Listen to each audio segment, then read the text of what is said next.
Hello, everybody. This is Greg Allison with Green Greg's Garden and Worm Farm, coming to you again with Dr. Paul Cottrell. And we're going to be talking about, of course, the COVID-19 virus, or whatever you want to call it. We have a lot of ground to cover today. I'd like to start out with a little background about Paul. A lot of you seem to have some questions or misunderstandings.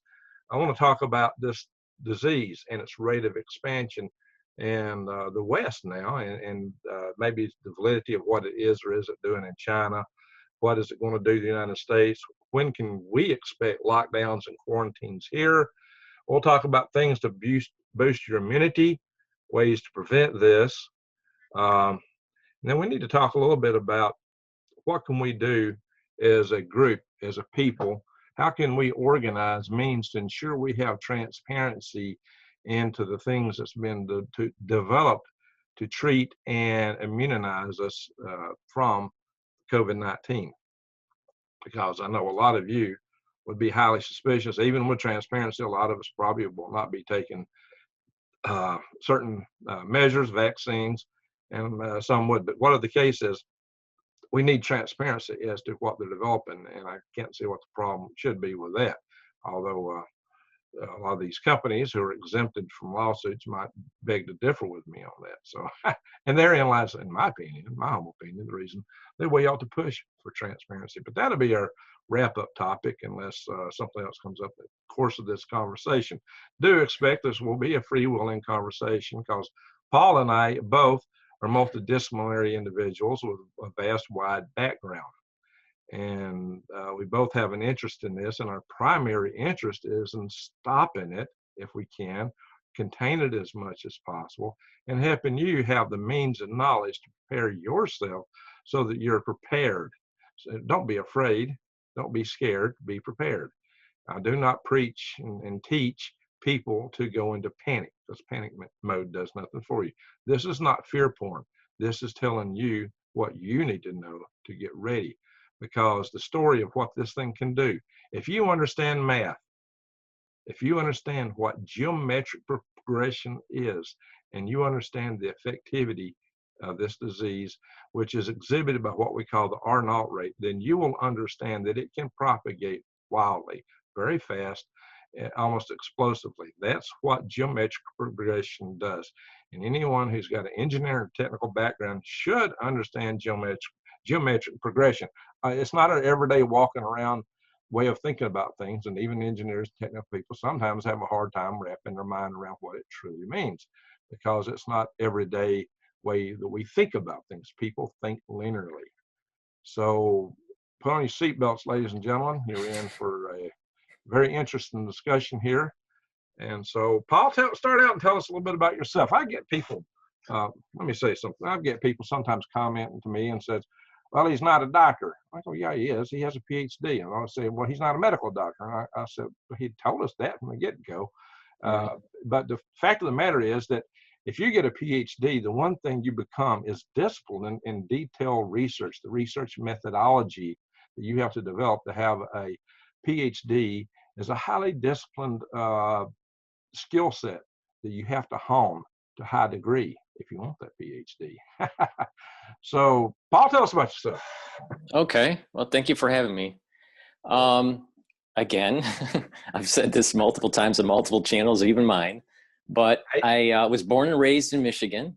I received my undergrad degree from Wayne State, worked in automotive engineering, traveled the world, lived in Japan, lived in Germany, in advanced development and front-end modularization, which is a big word for body structure, and lived in South Korea for a little while. I also received a master's, an MBA in finance. Shortly after that, that was right before Lehman. I moved to New York, worked in proprietary trading and corporate finance, learned portfolio management. So I was an institutional investor, managed a large portfolio for a very large nonprofit in New York City, like one of the largest. And during that time, I was interested in modeling markets. So I decided to get a PhD in finance, focused on the energy markets, specifically oil, and the currency markets, specifically the Euro USD trade, focused on the futures and how to dynamically hedge that using the exogenous and endogenous risk factors, meaning the endogenous risk factors within the particular asset that you're trading, and the exogenous risk factors related to the LIBOR rate, the interbank lending that was taking place. My data set was pre-Lehman, during Lehman, and post-Lehman, a 10-year data set that I looked at on how to dynamically hedge this. So it's something called stochastic programming, a horizontal control in stochastic programming. So this is used in drone technologies. This is also used in tracking rockets, to reach their target, missile technology. So, you can take disciplines from many different fields and apply it to other fields is the main point that I'm making here. You could take missile technology and apply it to finance, all right? Amen, using amen. algorithms. Systems behave in certain manners, and you can describe things. I can describe the flow of water, money, and many things with electrical equations. Exactly. But So you have during resistance, you have capacitance, and once you learn how to model things, what is capacitance in a system? What is the resistance? What are the flows? What are the driving forces, which would be voltage? You can actually use electrical equations to model just about anything. It's funny.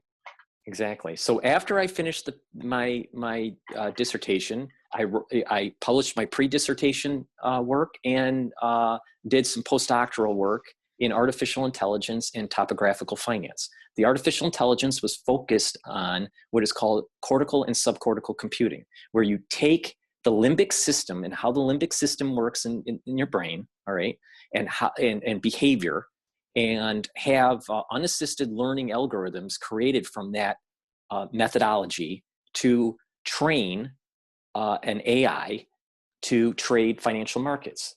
My particular research was focused in unassisted learning using cortical and subcortical computing, trading oil markets, all right? The topographical finance is looking at the market in 3 dimensions, where you are graphing volatility, you have a time series, and you are doing a regression of drift. And through that, you can use CDF and PDF functions to determine the probability of the next time point using this harmonic surface fitting of your data points. So the volatility is heteroscedastic. So what that basically means is that it spikes and then comes down, all right? So through this methodology, you can do this surface fitting of data points and use your probability functions to determine the next time series, whatever your time series is. And usually it was a day projection. Mm-hmm. So that was my postdoctoral work. And then I decided to pursue medicine because during my dissertation phase, or just before my dissertation phase, my brother passed away from heart disease. So after I caught my breath, after doing the postdoctoral stuff, I decided to pursue medicine. So you have to do a pre-med program. So I applied to Fordham University, which is in New York. It's the second best pre-med program, just under Columbia University. And I applied there, and I call it the Little Harvard because they have the campus and their style of learning is very similar to Harvard. At the same time, I was traveling back and forth between New York and Boston to pursue a master's in biology at Harvard University. So because people need to understand that medicine has 2 different types of components. There's clinical medicine and there's research medicine. Mm-hmm. So the pre-med is preparing me to be to get into medical school to be a clinician. An MD is a clinician. Mm-hmm. A master's in biology, because of my age, I didn't want to do a PhD MD. because I already have another, PhD. I don't want another, I don't need 2 PhDs and an MD, right? So I just figured that, just, do the master's in biology. So I have a foot in the bench side, the research side of medicine, because it's different. Research medicine is different than clinical medicine. Oh yeah, vastly. Right. So and most people that are clinical aren't going to be able to fill questions and have the understanding of the research and the kind of things that you were digging into. You go to your family doctor and ask them the questions about the genome of COVID-19, and they're going to give you a funny look. Usually. Right, but to be fair, the researchers, don't know all the complications of clinical presentation and how to treat that complexity. Absolutely. So there's a place for both, mm-hmm. right? And it's very unique to have both skill sets. But so as I'm finishing my master's in biology at Harvard, I have applied and been accepted to medical school. So I'm doing papers. I'm writing papers right now, for my master's in biology at Harvard. Currently, I'm working on a paper that's dealing with HIV-1 TAT protein, which has been found for MS patients to reduce their autoimmune disorder. So I'm taking that and saying, well, can we use TAT as a protein to quiet the immune system for Guillain-Barré syndrome? Because it's also an immune disorder. Usually it happens about 2/3 or so. If you get an infection, you get this autoimmune disorder, and those antibodies start to attack the myelin, and you start to have peripheral nervous system. You might want to explain if that's the proteins on the sheath of the nerve cells for the audience. They're right. So your axon needs this myelin sheath uh-huh. to speed up the actual electric current going through. You have ion channels, and if you don't have that sheath, you have a slower electrical current to release the neurotransmitters at the end of the neuron. This is part of the reason why when people have MS or other diseases that affect the nervous system, either the central nervous system or the peripheral nervous system, they start to slow down because their electrical current isn't working as well. So you need that protection, and it allows for it to speed through.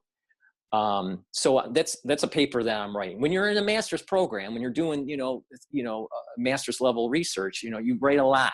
I've written about endocrinology. I've written a lot about genomics and physiology and stuff.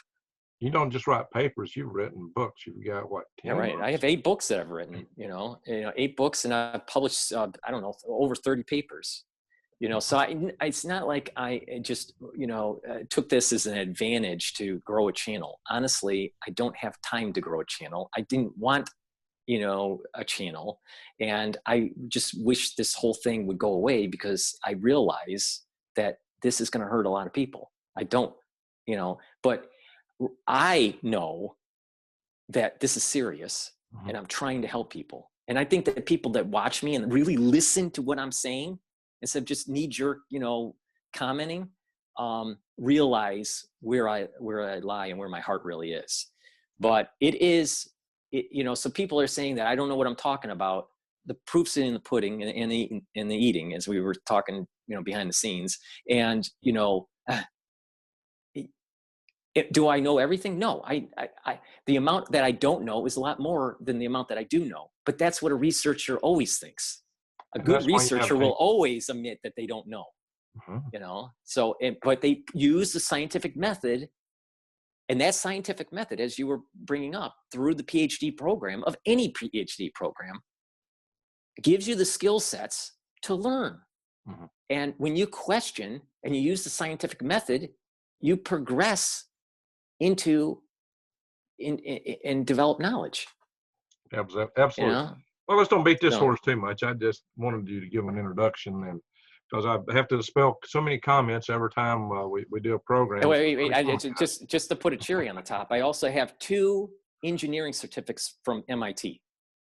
That's a good cherry. Right. So, so it's like, just come on. Let's just, just these people that keep on, nitpicking.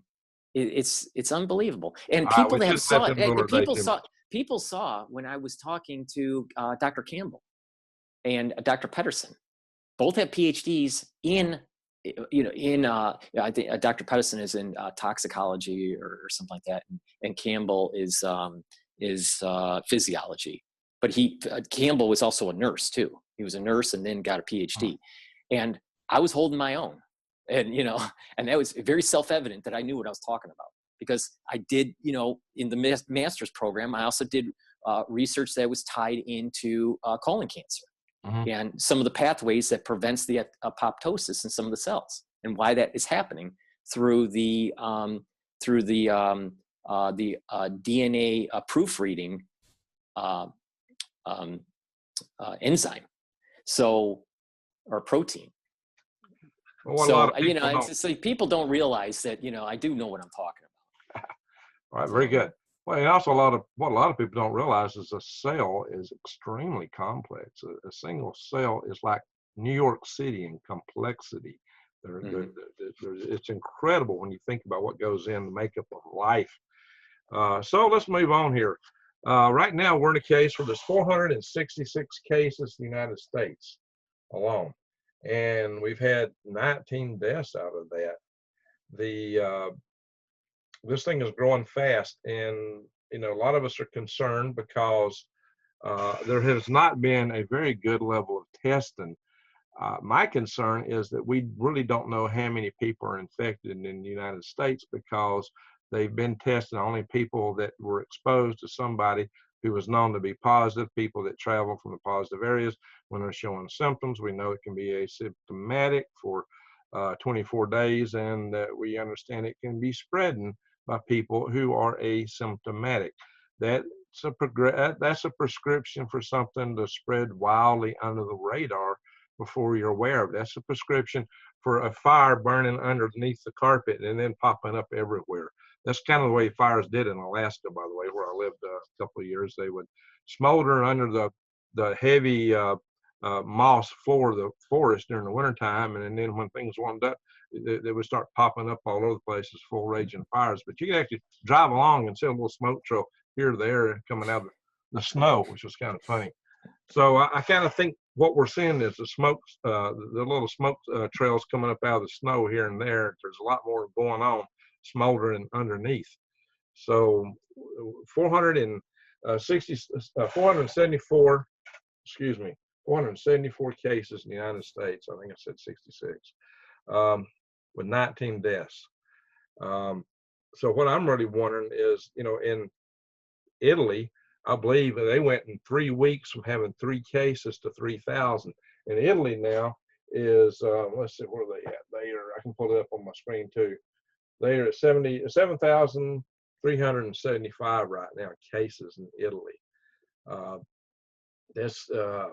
I'm seeing the prospect with geometric progression, and I mentioned earlier how things can really spread explosively once it gets started, that if we don't take the proper control measures. Now, Singapore's been really good with this. Singapore, for example, they had this discovered back in January, and they did a lot of contact tracing and isolation early on and educated the public, and didn't have the laissez-faire attitude we have about it today. And Singapore's only got 150 or 40 cases. So I think if we had not let the cat out of the bag early on, we'd be in good shape here in the United States. But I fear that we've let me say distrust instead of fear. I distrust our approach in this country, that we have let the cat out of the bag and this is running loose underneath and is about to grow explosively. Not saying that we couldn't take measures to contain it, but I know in this country we tend to be reactive instead of proactive. So what are you looking at from your knothole? When do you think that already I'm hearing rumors of lockdown and a couple of communities. We know that in northern Italy, they have put about 16 million people in quarantine. So the quarantines are not just Wuhan. Oh yeah, by the way, for people to understand, Wuhan, the poor citizenry of Wuhan, the 20th of January, China said that there's no sign of human-to-human transmission. On the 23rd of January, they put Wuhan under lockdown, the entire Hubei province actually under lockdown. And then the lockdown spread very fast, and to the point they've had 760 million people in lockdown. So now that's been 2 months ago. For 2 months practically, we've had all these people in just a real tight lockdown. I mean, this is something that you guys in this country need to, and the rest of the world need to pay attention to. How prepared are you to deal with that? So the reason I'm asking, I'll come back to it here, Paul, is with 474 cases here in the United States right now that are identified, and good Lord knows how many we don't know about, and the fact that this is popping up all over the United States. What do you see? What do you think we're looking at in terms of this thing growing explosively to the point we start quarantining cities here in the United States? It's important to mention something that's called asymmetric information. And what that basically means is that something may be happening on the ground and the official numbers may not be representing what's happening on the ground. So we believe that there are thousands of cases in the United States, primarily because there's not enough testing that is going on. We know that local testing is not happening because the test kits haven't been delivered. And the testing that has been asked to be done by the physicians, to be samples to be shipped to the CDC is forcing the physicians to fill out a bunch of paperwork, and they deny them. And there's multiple cases in the mainstream media that have been stating this, not only on the YouTube channels that we have. So there is this asymmetric information, or this below under the carpet burning that you're talking about. I think that we have thousands of cases that will start to pop up once you start testing for it.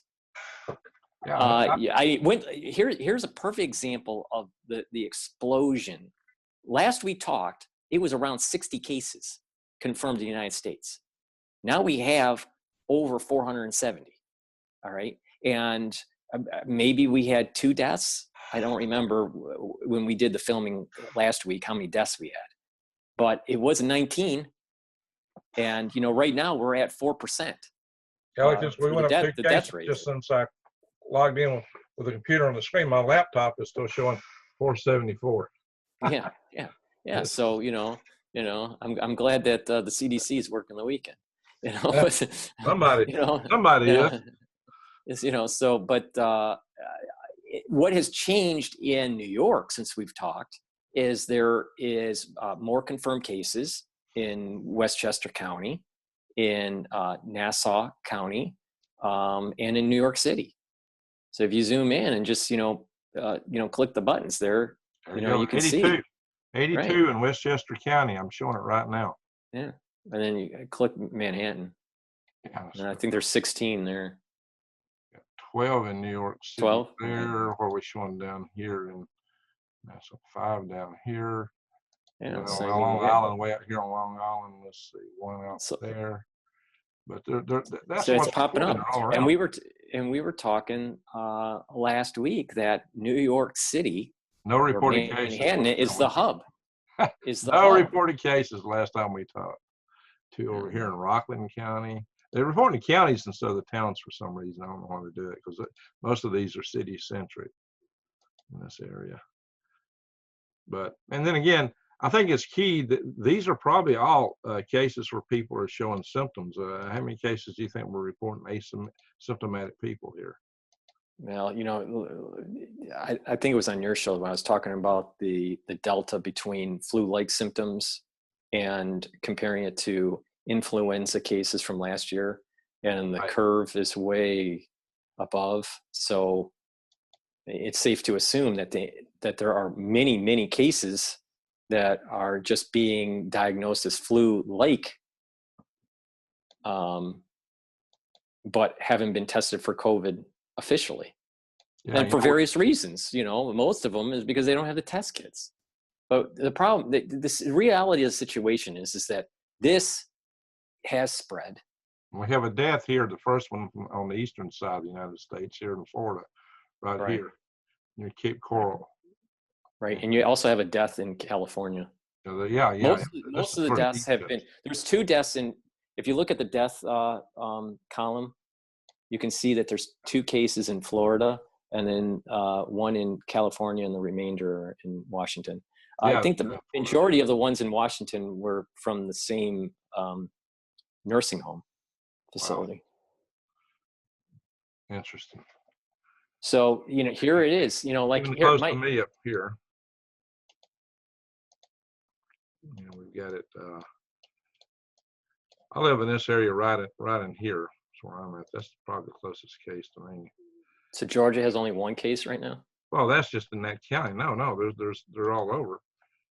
In Atlanta's got 3 right there. So that's 5 right here in this area. It's starting, yeah. And you can say that I think you can safely say that you have, for each one of those clicks that have 1 case, you probably, until they do more testing, you probably have 100. Right. And I had a friend who was just in here that talked with you and I just before we started live here, Paul. She lives right in this area here in Tennessee, and she was talking about, no, actually she's close to I-65. She's right in here. And she was talking about this case up here just a few miles north of her. Mm-hmm. And so, you know, but I'm just right here. I mean, she's up here, I'm right here. I'm not almost in Tennessee myself.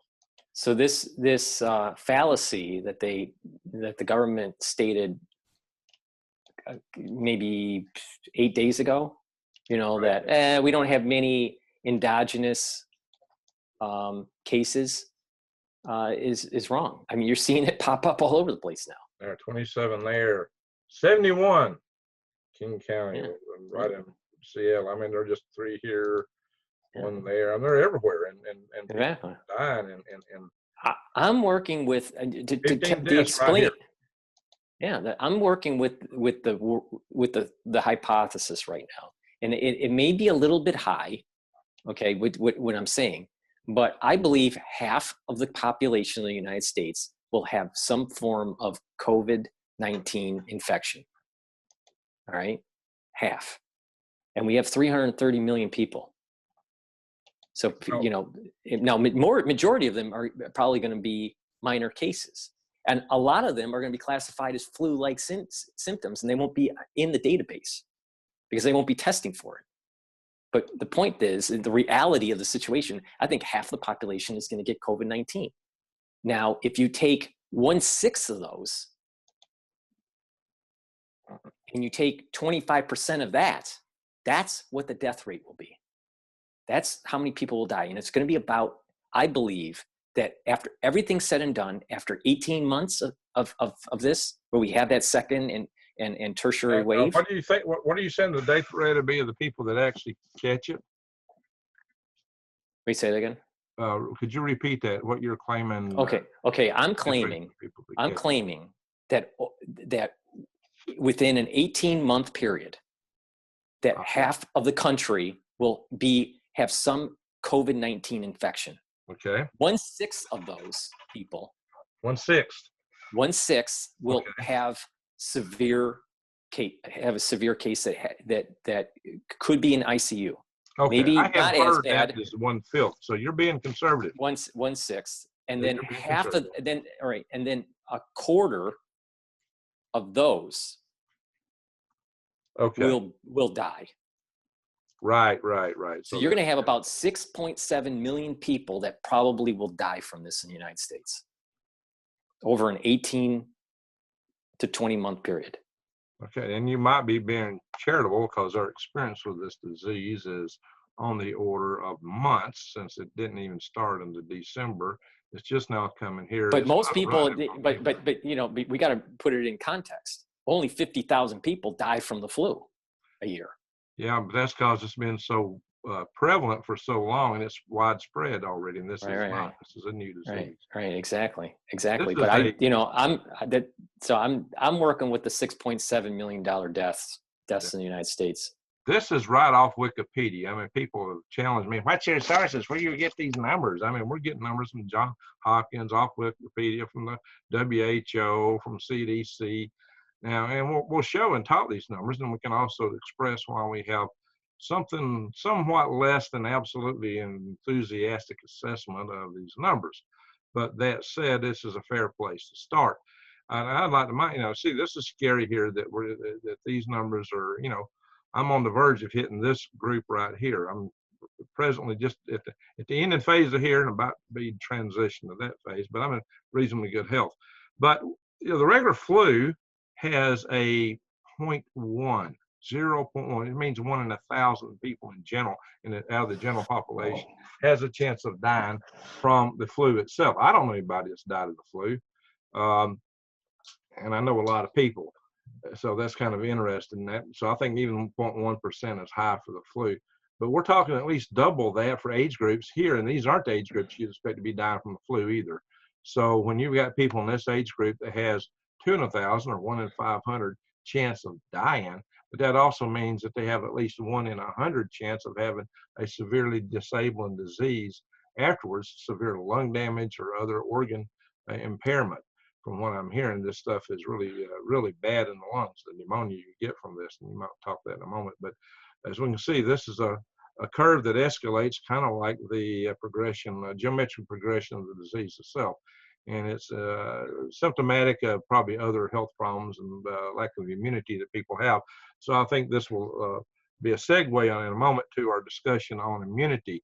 But there's other, this is a worldometer, in case anybody hasn't seen worldometer. They have a lot of statistics about our world, our planet, and this one in particular goes to like total cases in the world. So we're over 100,000 deaths be covered. Here's your curves. They give country by country statistics on, and you may notice there's some other channels that use this chart specifically to mark from, and one that you and I both, I think, have talked about previously. The individual uses this a lot. But if you come down, I've got another page from them. If my top screen here quits interfering with me. They also have a similar breakdown. I have seen other breakdowns depicting this differently, but this is essentially the same as this one over here. This is from the Worldometer, and this is from Wikipedia. They both draw from the same sources, as does John Hopkins' site, where I had the map up earlier, and this site here that I was going through. These numbers all draw from the same well. Mm-hmm.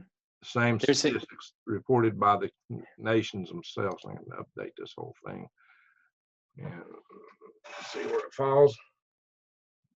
It's interesting that Italy is now the #2 country. So one thing we can talk about here is the strains of this going around, since South Korea came out really fast as a #2 country. Wait, can we go back to the chart, the bar chart that you had, just real quick? I wanted to make a point here. This one, because we're come from an engineering background. It's we understand this, but it's important to mention. So here we're showing the fatality rates for COVID-19. Mm-hmm. This is probably worldwide. Mm-hmm. Now, in the United States, you got to understand, we have a lot of baby boomers, all right? And we have a big baby boom population. And a lot of them, a lot of them, have health problems, heart disease, or pulmonary problems. For example, my mother's 70, I think she's 73. She has severe COPD because she was a smoker for 40 years, never stopped, right? So she has the oxygen, she has heart disease, she's had multiple heart attacks and multiple stints. She isn't in a situation where she could get cabbage, which is basically bypass surgery. So, you know, they're trying to manage it through heart medication. If she gets COVID-19, she'll die. There's no doubt about it, because she doesn't have the lung capacity to handle that. And there are a lot of people that have severe asthma, severe, you know, pulmonary distress, as they get into their, you know, in their 70s. My father, he's 77, and he just has some elevated blood pressure that can be managed by heart medication. Everything else, he's been pretty well. He's at risk because of his age, but probably would fare better than my mother because of the COPD. So there are a lot of people like myself that are Gen X. We have parents that if they get this, there's a good possibility they die from it. Well, my dad is going to be 99 in less than a month, providing he survives. Right. I mean, you know, that's the category. You know, I'm assuming he's in good health. Or no? Is he in good health?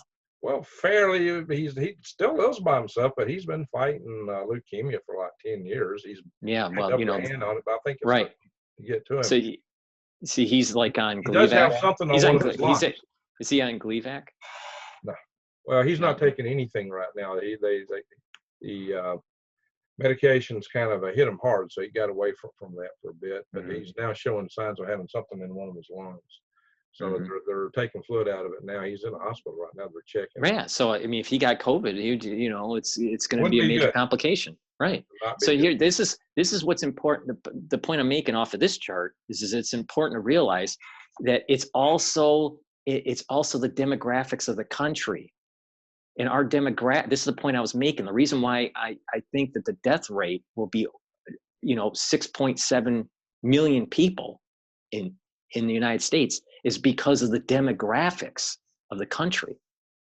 A proxy to look at right now is what is, it spreads in Japan, because they have right. They have an older population, but the thing is that their elderly is a little bit healthier than the United States. Yeah. So not only is it the elderly in the United States, it's also that middle, the 50-year-olds, it's not just the 60 and 70-year-olds, but it's also the 50 and the 40-year-olds that have the diabetes and the heart disease. You know, I gotta draw something to your attention here. This may not look as good down here as you might think in the United States for us, because we have a heavy population of younger people that smoke heavy and use drugs. Now, I dated a girl, now she did not use drugs, but she had smoked and had done it heavy too long, and she was 20 years younger than me, and she had COPD. Right, exactly. And there's lots of children that have diabetes because they drink this pop, and they're always consuming these carbohydrates, that they're in their late teens, early 20s, and diabetes is a known complication with this. Yeah, look at all the overweight kids who are just sitting around playing on their computers all day. They're not in good shape. They don't go outside. They don't get vitamin D. They're just indoors. You know, these kids need to get outdoors. They need to exercise and get some sunshine, but they stay inside playing on their computer games instead. And they call people like me a boomer because we tell them to get out and do something. Right. So going back to the PhD, level of thinking here, when you look at data and you apply it to a different system, you have to be careful that we don't do external fallacy. And that's why I was zoomed in on this particular data, because our demographics in the United States are different. And a lot of people are not paying attention to that. Amen. Amen. By a lot of measures, our demographics are different. So we can't expect it to extrapolate directly to the United States, because it's new here. This chart was mainly formed from the cases in China, from the data they report for whatever that is or is not worth. And some of us have somewhat less than the utmost enthusiasm. But what is data that comes out of a communist country? What is interesting, though, is that very young children do not seem to be getting this. Okay. That is interesting. There's a couple cases that I've heard that did get them, newborns, but very few. So there may be something with the thymus. When we're young, our thymus produces T cells, right? Or really our bone marrow produces the T cells, but they mature in the thymus. Well, it's much larger when you're younger, and it shrinks when you get older. So there may be related to the endocrine system and the immune system related to the thymus gland, where these particular cohorts are less susceptible. Now, the reason why I say this is that there may be something that we can pull out of that knowledge and help boost our immune system to whatever these infants are doing to fight new infection, because they were in utero and now they're in the real world. They have this larger thymus gland to fight infection. Whatever it's producing might be a therapeutic. Might be.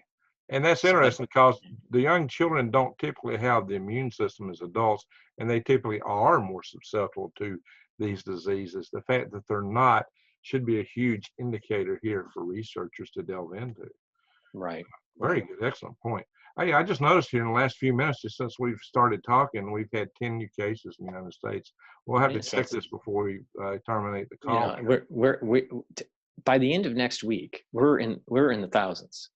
Yeah, we're in the thousands, because the testing will start to be, and people are going to. I have friends that are in just outside of the Flushing area. Flushing is a very common Asian community in New York. Okay? And they're freaked out, totally freaked out. And they're going to the Costco's and to buy food, and long lines. They're running out of supplies, and these friends weren't paying attention. I mean, you would think my friends would listen to me, right? But they weren't paying attention. And now they were crying on the phone last night, saying that they're starting to realize and how bad it is. Well, if you're realizing it's too late and you can't get anything, then you're up a creek without a paddle, as we used to say in my neck. Right. And there's a lot of different disinformation out there that's making people have complacency about this. Their normalcy bias is kicked in full gear. And when they realize that, oh my God, it's not what we thought, it's too late. You take, for example, one of the things I hear that I have been told by multiple sources is we don't have to worry. This is just an Asian phenomenon. It don't affect Caucasians and blacks and blah, blah, blah. Excuse me? Iran. Let's take Iran for an example. A lot of people in the United States don't seem to understand that Iranians are Persian.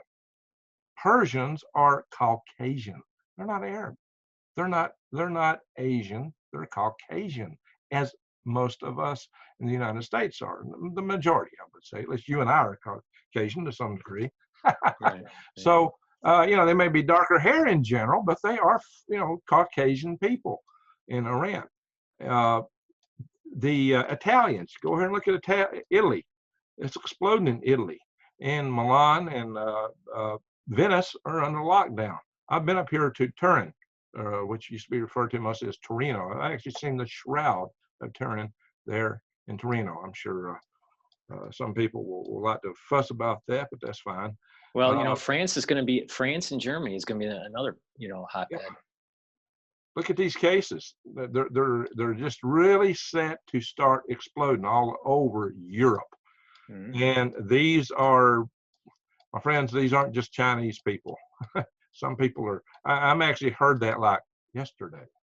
That's the only reason I bring it up here. Somebody will say, "Hey, that's pretty obvious." Well, no, it's not, because what it is that they had it's wishful thinking. They're trying to find something to calm their nerves.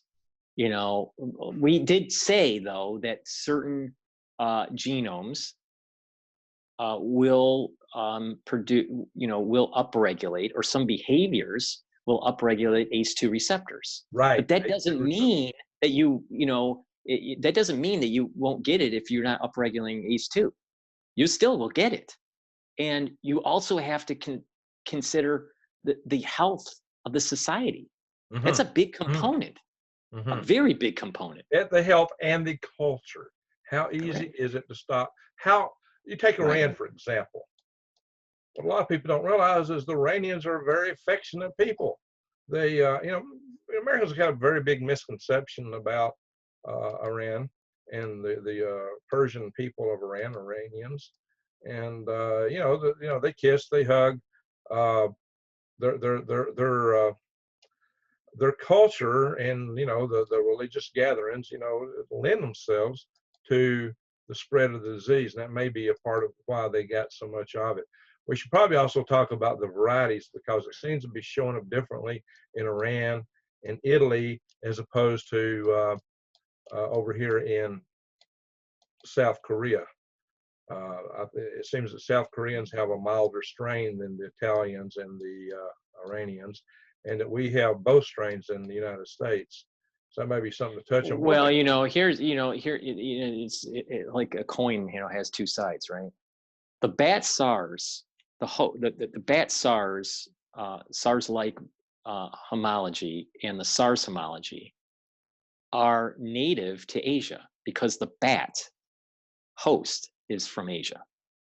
So there is this symbiotic relationship, let's just say, in Asia, of how this disease may affect the Asian community.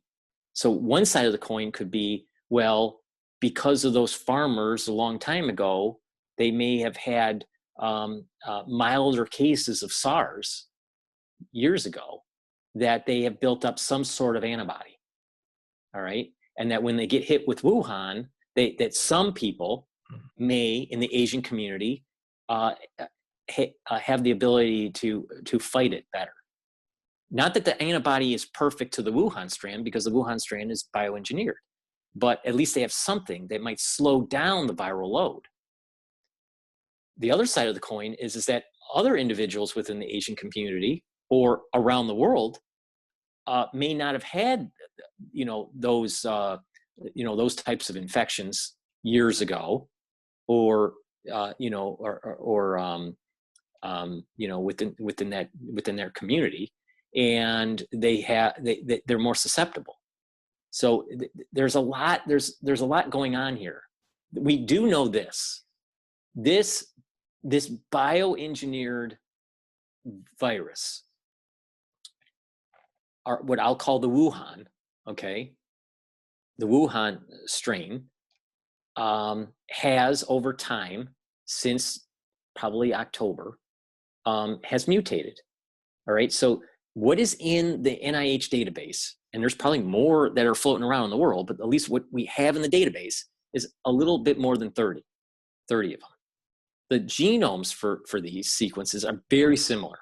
There's a little bit of stochastic noise. All right. There's some single nucleotide polymorphisms and some, flipping around of amino acids and stuff. Yeah. But it does seem that there is a new strain that has popped off of the Wuhan called the RATG13 that was sequenced February 24th. Who sequenced that? I think it's the Chinese that sequenced it. They wrote the paper in China. I would have to look at the name. Is this strain you mentioned the same one as the L strain that they're claiming is newer? See, I'm not really sure if it's the L strand or the S strand, because it's not clear in the paper. And that's why I did the research. So that's why I don't understand the paper fully, what the L and the S are. And so I said, okay, there's two strains, okay, that are in the database. There is the RATG13 and there is the Wuhan. Yes. Right. And there's the Wuhan. Now the Wuhan has about 30 versions, but they're really, really similar. So you just look at the reference genome. So I always look at the Wuhan reference genome, completed reference genome, and I compared it with the RATG13, which was the new sequence, and that is different. And you can see a lot more stochastic things going on compared to the 30 versions of Wuhan, okay? And if you look at the HIV homology, there are 4 inserts. 3 of them are for GAG 120, and 3 of them are for glycoprotein 120, and then 1 insert is for GAG. Now, for the first insert for glycoprotein 120, for the S protein, only 1 amino acid changed out of 6. So it's almost the same. How can you tell that's insert 2? How can you tell that's an insert and not and not just something that morphed with evolution, a mutation? Well, if you look at the other SARS viruses or the bat SARS-like, they don't have the HIV homology. Now, can you have zoonotic HIV homology? Yes, right. But how can you have zoonotic HIV homology in 4 different insertion points? The probability of that happening is low. Yeah. Right. So that's you have to attack this from the bioinformatic and the probability standpoint to see that this was bioengineered. Not only that, if you look at the research papers, you can see farther back that they were studying HIV homology in the lab. What was the point of that study with regards to the coronavirus? Because HIV is a retrovirus, which is a very different. Right. But the thing is that what it is that the spike, that spike protein on the coronavirus needed a different charge to be able to lock into the ACE2 receptor better. Wow. Okay. So for the ACE2 receptor has, let's say, a negative charge. Right. They had to have in the topology the positive charge to lock in to have a better affinity. All right. So for the listener, the ACE2 receptor is kind of like the keyhole to the door in your cells, whereas the what he's talking about, the spike proteins are the keys. And basically, they fit in this keyhole. And, you know, the keyhole has specific geometries. It's looking for things the cell should want to take in. So the virus has to mimic something your cell would ordinarily have an affinity for or want to bring into it. And so what they do is the virus has to have a key that fits that. And that's what these spike proteins are. And the closer that fit is, the better its probability of being pulled in. Various mutations may give you degradations or enhancements that allow it to be pulled in better. Evolution would the virus would say, since it's replicating a lot, that those versions of it that have the best fit would tend to propagate more over time, and so it would become more efficient at fitting the ability to infect your cells. If someone's trying to engineer it, they would definitely try to search for ways to get it inside your cell, and that's what Dr. Paul Cottrell is referring to here, is an addition of genetic material which would give it a higher affinity for that key, that spike protein, to fit the ACE2 inhibitor door lock, basically, so that it would bring it into your cell. And the thing is that's just frightening, the thing that people are thinking into and things like that. So if they're actually researching those HIV homologies for that, you got to wonder why they were doing it. It's important to tell the viewers, though, that the glycoprotein 120 is the spike on HIV to attach to immune cells. But it's not this glycoprotein 120 is a larger spike. Okay, we're only taking bits and pieces of it to supercharge the spike protein on the coronavirus. But we have heard that there are some downregulation of antigen presenting T cells.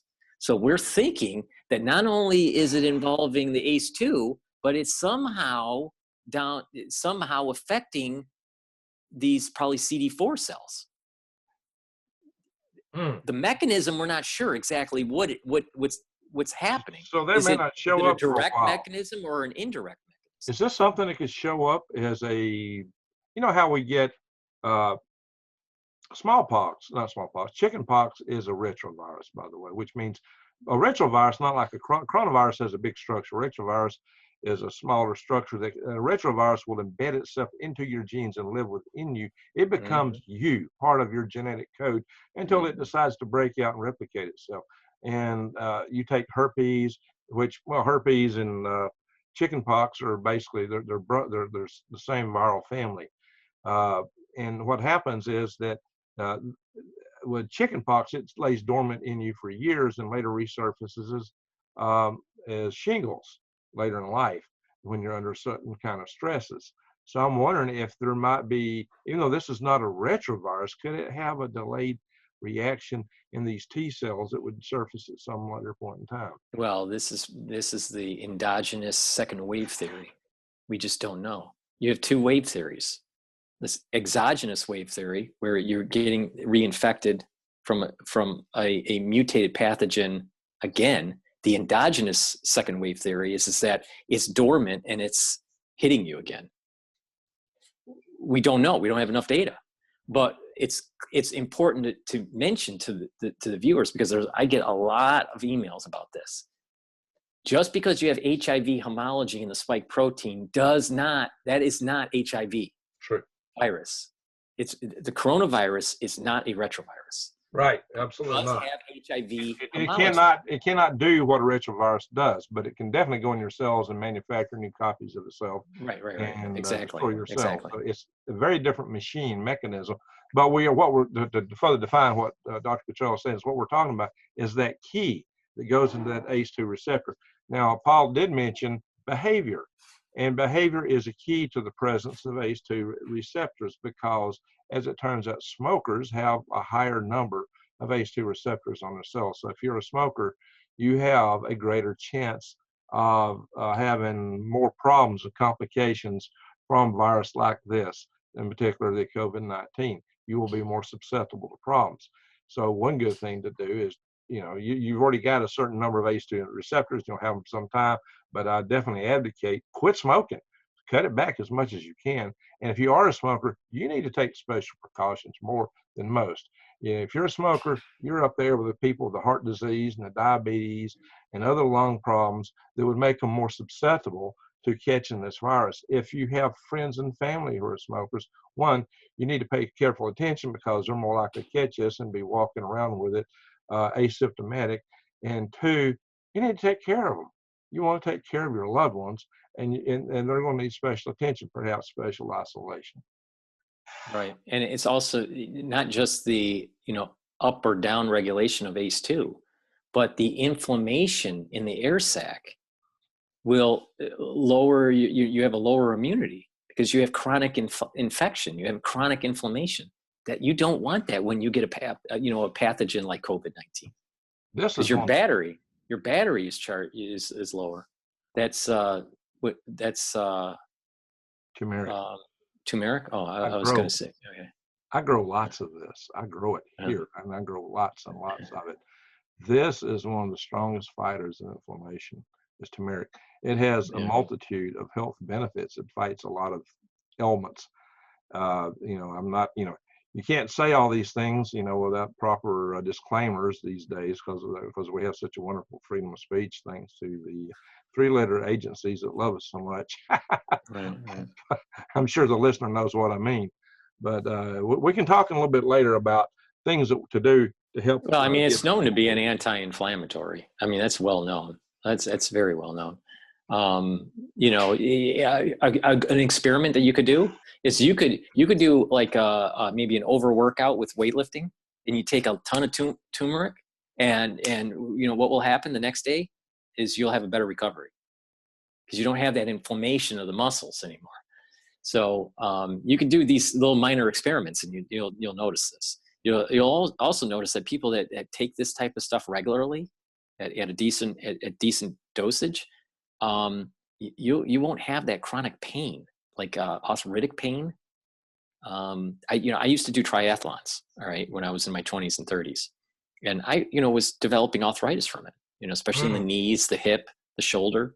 When I started doing, taking like a nutraceutical anti-inflammatory regime, like the turmerics, out there, that pain went away. I mean, it's gone, totally gone. But I was also stacking it with D3 and K2. So what that does is that if you, D3, yeah, right. Exactly. So what people don't realize is you can remodel your bone. And when you have osteoblasts and osteoclasts, and that if what I was doing, it was pretty simple. It was very high doses of D3. It was like with my weight, I was taking around 25,000 individual units of D3 for 9 months. For 9 months, and taking 2 glasses of milk. It was I think 1%, and I was doing minor resistance training in the areas of inflammation. And after those 9 months, with the turmeric, the arthritic pain went 100% away, absolutely 100% away. But the thing is that when you do that, D3 can accumulate in your adipose tissue. So when you're taking it in high doses like this, so there is, once you start feeling the brain fog, once you feel brain fog, you stop doing that. Now you can mix it with the K2, and that will help with the depositing of the calcium when you're doing the remodeling. But the point is that the remodeling physiology that I was doing to prevent the arthritis from being doing the triathlons was that the osteoblasts would eat up calcium. All right. It was helped by the D3 to take the calcium, put it back in the blood, into the blood, the blood plasma. The D3, the K2 with calcitonin, which is produced by your parathyroid. Is it parathyroid or thyroid? Thyroid, by your thyroid, will help to deposit it back into your bone. But because you're doing the resistance training, you've told the body where to put it. And the K2 and the osteoclast will now deposit to that inflamed area. And over time, that's why you need that 7 to 9 months. And over time, you have now rebuilt that inflamed area. You no longer have the chronic inflammation. You use the turmeric also to be anti-inflammatory. And what will happen is that arthritic pain will go away. So a lot of athletes, work with like a sports physician, and they do this. Now, because of my size, I only was doing 25,000 individual units. But some of these larger athletes, like football players, and they go all the way up to 100,000 individual units. But the thing is that you have to be careful, because there is toxicity that can be built up into your adipose tissue. So it's not like you can't like eat a big steak every day, because what will happen is you don't want to deposit adipose tissue and start depositing all that D3 into your new fat. You follow me? So it's important to kind of maintain your body weight while you're doing this. But this I did it, and it works. So, but I got this idea from Dr. Group. He was talking about it on his show, on how tennis players had the wrist and the elbow, the tennis elbow, and how they got rid of the arthritis. Okay, by taking the 50,000 individual units. What would you recommend for people that want to take vitamin D3 to help keep their immunity up, to prevent themselves from catching flus and COVID viruses and other things that go around? D3 seems to be the I do for my normal intake. I take a 5,000 tablet, and I take that twice a day. I take it in the morning and night. Okay. But I drink 2 glasses of milk a day. Now, some people don't drink milk. I for some reason, I cannot drink milk. I have to drink milk. But there's some people that say, oh, you shouldn't, it's bad for, your arteries and stuff like that.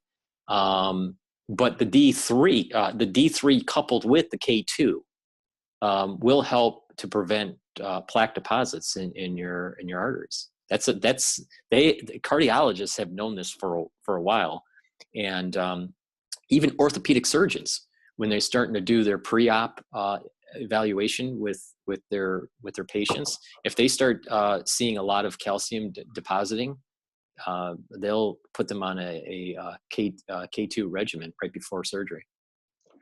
What about vitamin C? I have this liposomal vitamin C. This is supposed to be a lot more absorptive. Yeah, I take 200 milligram tablets a day, and if I'm sick, triple that. You take 2 100 milligram tablets a day? No, I take 2 1,000. Oh, okay, these are 1,000. Okay, very good. And then in my multivitamin, I think there's maybe 500 milligrams. So you add that to the multivitamin. And we all know that zinc is a fair preventative from kitchen. Yeah. I take one tablet a day. But if I'm sick, I'll take 2. Okay. Would you take them before you go out in the day, or take them after you get home? The zinc is in the morning. In the morning. All right. Now you do sell colloidal silver. I have some colloidal silver here. This is. Yeah, I was using the colloidal silver that the Silver Bullet off of Alex Jones's store. Mm-hmm. I've had good results with it, but as I was interviewing people on my show dealing with nano silver, right, I found that the liquid nano silver 30 ppms is actually better, and here's the reason. The colloidal silver is ionic, so you're only dealing with one. You're only dealing with one atom. It's an ion. Where the structured nano product has 1 silver atom with 4 oxygen atoms. So it's a tetrahedral. So it's attacking from 4 different positions. So you can it has more topology to attack the glycoproteins that are on the pathogen and disrupt it. That's interesting. So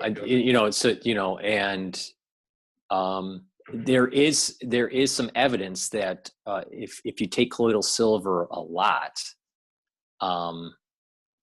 that it actually may disrupt the gut biome until you stop taking, and then repopulate with the probiotic, whereby the tetrahedral molecule doesn't have that issue.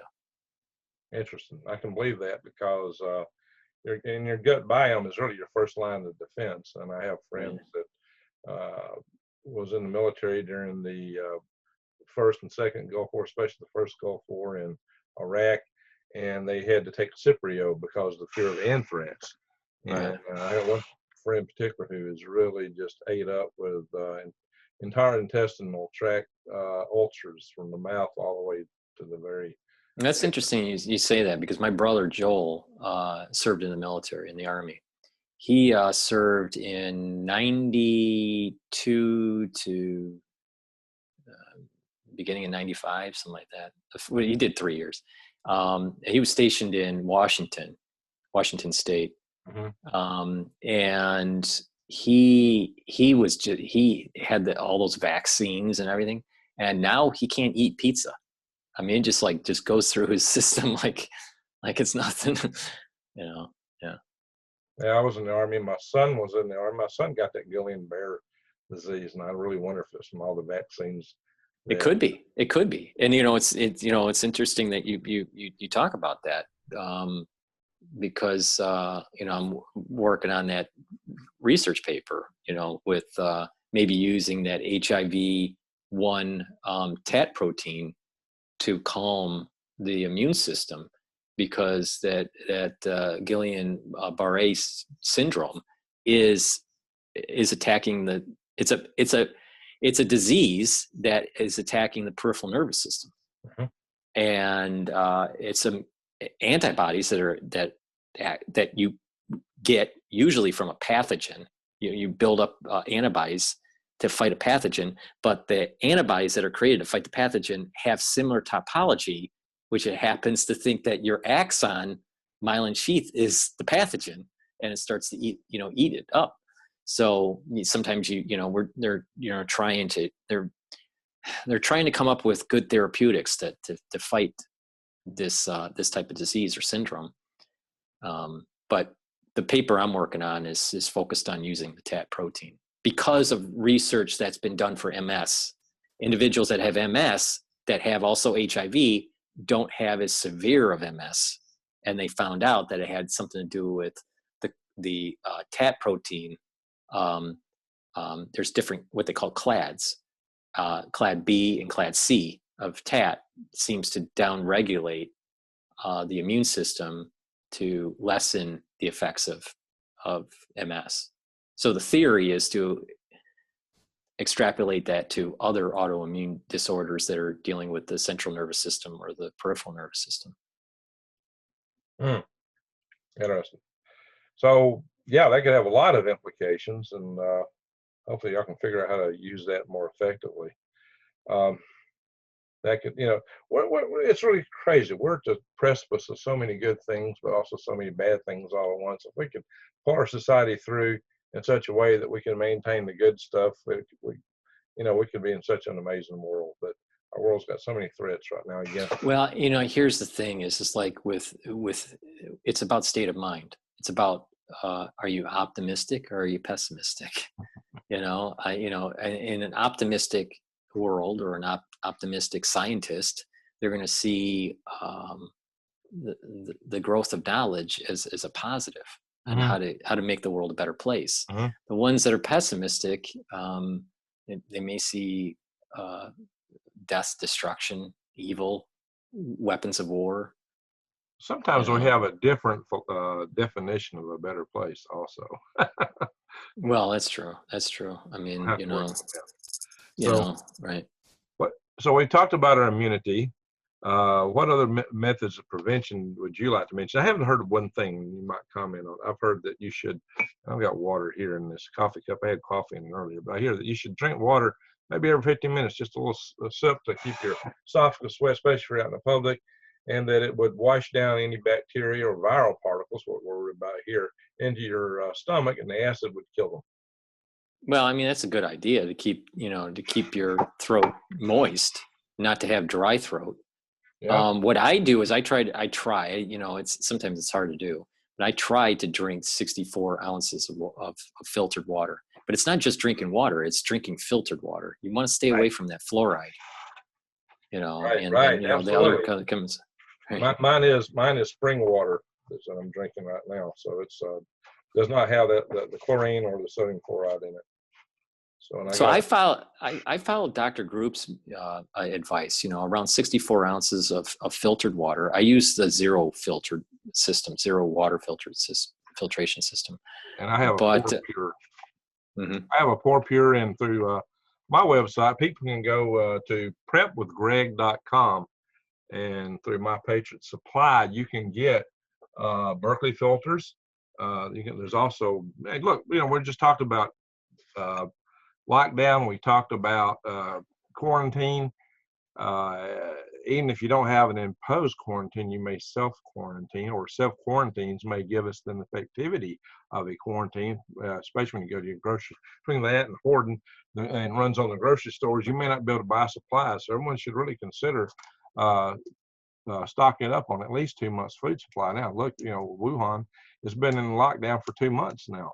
So you can actually get a great deals to prepwithgreg.com on 1, 2 week and 1 month supplies. 1 month is like $100 off.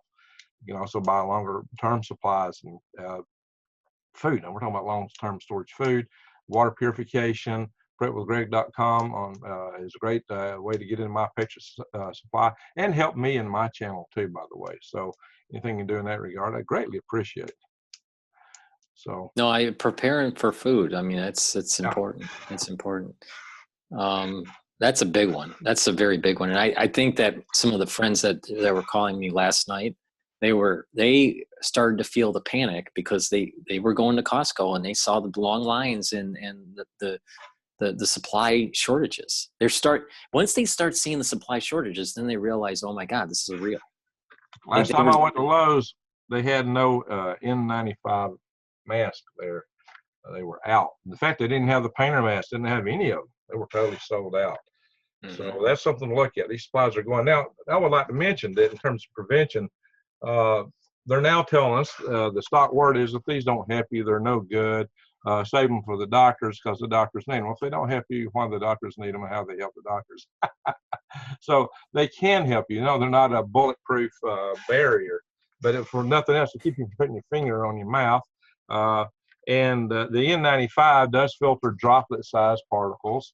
If you have a good seal, which I'm not going to get with this beard, by the way, but I can put thieves oil in my beard. This does prevent a lot of particles from coming in, but you got to be careful, man, how you handle it. You shouldn't be handling the front where you're breathing through. If you take it off, use the straps as much as possible or the edges. And if you a cheap mask that gets moist from your breathing, it's just going to be a breeding ground for whatever is there. The viral particles will live longer and survive in a moist mask. So you don't want a thin, flimsy mask.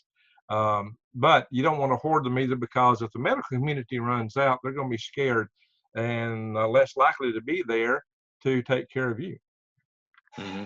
Well, that's an important point, is that the first responders, the nurses, the doctors, the PAs, if they go down and they get furloughed because they've been infected, you don't have healthcare. That's what I mean. But you may be living in a society that has 21st century medicine, but it can snap into the 16th century very quickly.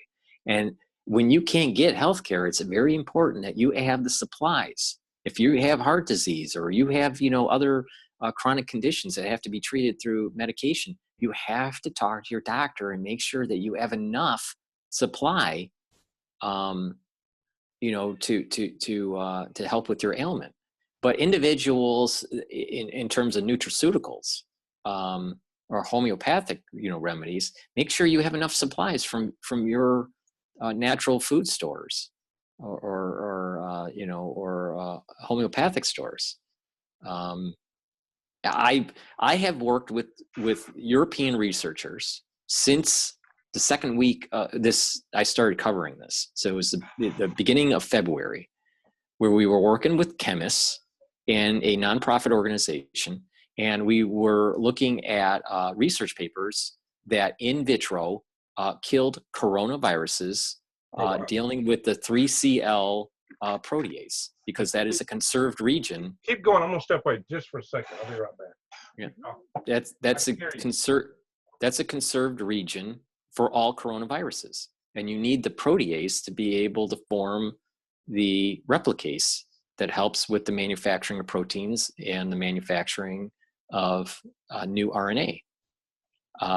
And that research paper showed that certain terpenoids and lignoids compounds, there's about 22 of them, that were studied. Many of them had protease inhibition, meaning that they slowed down the viral load in cells or killed off the virus. So some nutraceuticals do have some of these terpenoid and lignoid compounds. So, we did a video to show that you can attack this not just with your normal everyday regime, but if you are sick, you can apply these terpenoid and lignoid compounds that are found in forskolin, relora, calendula, and birch bark, and then have them stacked. You can also add in, if you want, licorice root, which is known to be antiviral. Birch bark and licorice root on your site. You had mentioned you had a little store in previous videos. Yeah, well, I don't sell birch bark, licorice root, relora, or forskolin, or the calendula. I just mentioned to the public, go on Amazon. You can easily get those from any supplier. The point is that I call it MacGyvering. Everyone knows MacGyver. It's not a perfect thing, but these compounds are in these supplements or nutraceuticals, where if you are sick and you can't get to a doctor, one way to attack this from a homeopathic perspective or a nutraceutical perspective is to use the forskolin, the relora, the calendula, and the birch bark. I don't sell those, but just go to Amazon. You can easily get them right now on Amazon. Licorice root will also help. It's known to be antiviral. Thieves oil is also, also will help. So this attacks it from the protease perspective to do a protease inhibition. Now, if you go to a doctor and get a protease inhibitor, that is more targeted and a higher concentration. So getting the protease inhibitor from a doctor, through a prescription is a lot better. But if you can't get to a doctor, this is another method. It's not going to be as good, but at least it's something, right? That's the point. Then, in terms of cytokine storm and mast cell degranulation, we are recommending rosemary. There are many compounds in rosemary that will quiet cytokines. Interesting. So get that, get some rosemary in your armament for that second wave. That's what we're recommending from a homeopathic perspective. Now there are other, there are chemicals, like the thing that we were talking about with the TAT protein from HIV. I mean, technically that might be a cytokine storm disruptor. Maybe, That's what I had asked you about before we started. But that's something you can't get at a store. That's something that only, but that's like really, early research thing. But the point is that there are chemicals there are interleukins that are pro-inflammatory and anti-inflammatory. So what you want to do is find compounds that will reduce your pro-inflammation and increase your anti-inflammation your anti-inflammation interleukins. So, rosemary has many compounds that have. Turmeric is another one. Cumin is another one. Turmeric. Yeah. So, curcumin is in turmeric. That's the main. That's the main substance that is the anti-inflammatory. Cumin is another spice. That is anti-inflammatory. The little seed. So people need to realize, there's curcumin and there's cumin. They're both anti-inflammatory. Turmeric is curcumin. All right. So, so there's ways to treat the cytokine storm from a homeopathic perspective by these anti-inflammatory spices and the rosemary. We should probably define why we're concerned about a cytokine storm to the reader, to the follower here, because not all of them are familiar with. So what happens? So what happens when your immune system gets activated? It starts. You have certain cells that will produce these compounds to secrete them in your interstitial tissue. They're called cytokines. All right.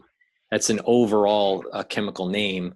And they do many different functions. They do paracrine, juxtacrine, signaling. The cells signal to each other. And they tell, and what it does is when they get these signals, they have internal processes that change, but they also can chemotax, meaning a cell could sense it and it'll move towards that or move away to those cytokines. All right. But the cytokine storm is this elevated level of cytokines that are produced, and you get this big immune response, and it may actually hurt the patient. It's kind of like sepsis in a way.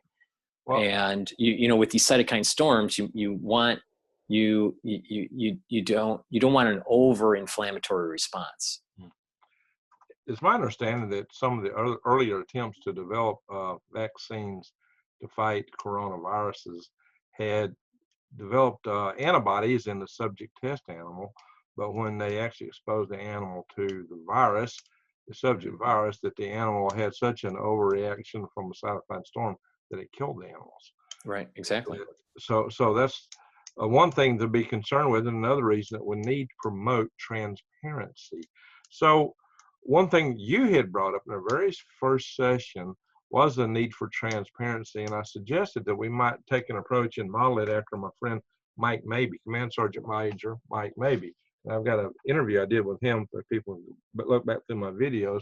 His main thing is power grid defense, civil defense. He's nothing short of a real hero in this world. He was at the 9/11 site and he saved a guy's life. And he has done a lot of work to try to promote transparency in the power grid industry because they're just covering up a lot of stuff. And so he's created kind of an action network and approach, and working with some other organizations like well, some of these interstate organizations I'm involved in that are involved in power grid defense. So I was thinking maybe we should look at doing something similar to that for this purpose, because if we really want transparency, we've got to push for it. We got to get people calling their congressman. We need some kind of platform on the internet or someplace where people can go telling them, hey, call their congressman, do X, Y, Z, call this person, call that person, something to get the information out there. And so since you seem to be at the forefront of this, maybe you or somebody that you know might could take this on as an action to put out a website that to put this kind of data out there, and then channels like ours could funnel people to it to get them to do the things that we need to make sure that we have the transparency in the development of the vaccine platforms, whatever treatment platforms they come up with, or whatever else. We need to really understand what they're trying to foist upon us. I like the idea, but there's some complication, here. But let me unpack. It's a great idea, but there's a bit of a complication. I've been promoting on my channel the idea of transparency. Mm-hmm. I'm concerned about the quality of our vaccination mm-hmm. program, and I'm very concerned about the scheduling for young children. I think it's way too aggressive. And I'm concerned about the forced vaccination that's taking place in the United States. I think we need to rethink that whole thing in terms of safety of vaccines. I'm not a anti-vaxxer, but I'm not a pro-vaxxer either. I'm in the middle, all right? And what I mean by that is that I don't think every disease needs to have a vaccine, all right? But I also don't believe that that all vaccines are bad. All right. The middle ground is saying, well, there are some vaccines that should be administered. We have to be careful on when we administer them, and the quality assurance, a third-party quality assurance, I think is very important. And we need to start really being more transparent on the adjuvants that are in it, and what are the long-term side effects, especially for young children, with these adjuvants that create the immune response. People don't really realize that a lot of these vaccines, when they put the pathogen in it, they either deactivate it or they put it attenuated, or even when they use the messenger RNA platform, the immune system doesn't want to respond. So they have to put all these nanoparticles and detergents and formaldehyde and all this stuff to get the immune system to respond. And preservatives also. And well, exactly. On the shelf preservatives, for the economics. So we need a third party that can take a look at these vaccines, randomize lots, prove what's supposed to be in there mm-hmm. is in there, mm-hmm. and also inform the public that what are some of the dangers for certain cohorts. We need to understand why, instead of just saying, yeah, it just happens. We need to ask the question, why are some individuals having really bad side effects, affecting the central nervous system or other systems in the body. So having a website that promotes a safe vaccine program that is third-party managed and as transparent, I think is a great idea. Here's the problem. I've noticed it on my channel. There is a big division dealing with this subject between the anti-vaxxers and the pro-vaxxers. And right now there isn't a middle ground. I mean, it's like you get cross-fired by both sides. Oh yeah, I posted. And there's that's the big problem. And it really is like kicking a hornet nest. Yeah, because if you're saying that, well, here is a organization, let's say a nonprofit organization that's doing third-party testing. The ones that are anti-vaxxers are going to say you're working for the man and you're promoting vaccines and we don't believe you. Mm-hmm. The pro-vaxxers are going to say, oh, you're placating to the anti-vaxxers and you're not listening to the medical community. So you can't win. You get crossfired no matter what you do. So it's not many. It's stuck in a hard place in a rock. Analogy. So I like the idea. We need third party testing. So who can we find that would pick this up and go with it? I mean, it would be of value if someone would pick up. Like it would start with a website to raise the awareness. I mean, but then it goes phase 2 would be actually building a lab to actually do the testing. Okay, Paul, let's face it. If they're going to develop vaccines, no matter what you or I or any pro or anti-vaxxer does at this point, the vaccine development program is going to progress. It's going to be out there. So that's wherein I see the value of having a transparency program, irrespective of whether or not you as an individual would take the vaccine. I think having a program of third-party people involved in this to maintain transparency of what's been developed is a worthy thing. Mm-hmm. Mm-hmm. Yeah, but the thing is how is it funded? I mean, a lot has been taking place with crowdfunding, and there's probably enough interest there where you can not be affiliated with a university or a government organization or even a philanthropic giver. We just have it crowdsourced, and that would reduce the bias by quite a bit. But I don't know if there would be enough people willing to give for that. I'm not sure. Maybe there would be. I don't know. Here's a question. Is there an existing laboratory right now that would tend to be an independent evaluator? If so, it might be that the chief activity would be promote to the regulatory powers that be and to Congress that this be undertaken, and maybe we don't have to develop a lab for it. So the crowdfunding activity just may be an activity of maintaining the website itself to get activists to act. If there is a lab, I'm not familiar with it, but there is a analog that we can look at. That analog is what Mike Adams is doing by proving out chemical composition in certain foods. He has analyzing equipment that does this. Take that same kind of model and get random lots of these different vaccines to prove out the actual the composition and the efficacy. I was actually thinking of Mike Adams when I asked that question. I don't know if he would take on that, but he has a laboratory that it has a similar model, but his laboratory isn't geared for that. Mm-hmm. You need, for example, especially for vaccines that have genetic components to it, you need to have sequencers and PCR, technologies, and he's more mass spectrometry, but he's not proteomic, and he's not genomic. So it's a different type of lab, mm-hmm. but it's the same kind of quote business model where it's like a third party that's testing it and publishing the results and being transparent. That model, that concept works. Now, but the type of lab he has wouldn't work for this. It would have to be geared for it. It would have to be tooled specifically for a proteomic, genomic,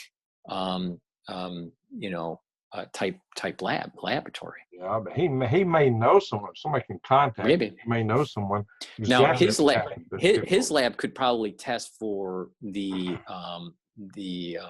percentage of adjuvants that are in it, the detergents, the nanoparticles, the formaldehyde, the aluminum. He could probably test for a lot of those types of compounds, but his lab isn't geared for proteomics or genomic sequences. It would be really interesting to have a lab that could test the RNA messenger platform to see what that thing could do. That's my point. Yeah, that's my point. You have to tease that out and sequence it and make sure that what it's supposed to be is in there. I mean, we're talking about programming people, for Pete's sake, with this stuff. I mean, that's, you really got to be concerned when you're putting a programming into your cells. But there may be yet another approach. If we can't find the resources or the existing facilities for a lab to do that, you might have an auditing agency type approach by an independent auditor, whereas when a group of people could be assembled to go in and audit the companies doing this. Now, that would have to be forced, and normally our three-letter regulatory agencies are supposed to do that, but they're not independent. They are in bed with the companies they're supposed to be regulated. We would need something out of that regulatee in bed with each other environment that we have with the government today. And I did a video in which I talked specifically to that, called How Our Government Is Actually Run. I read a poem, in fact, about that where I really spanked it hard.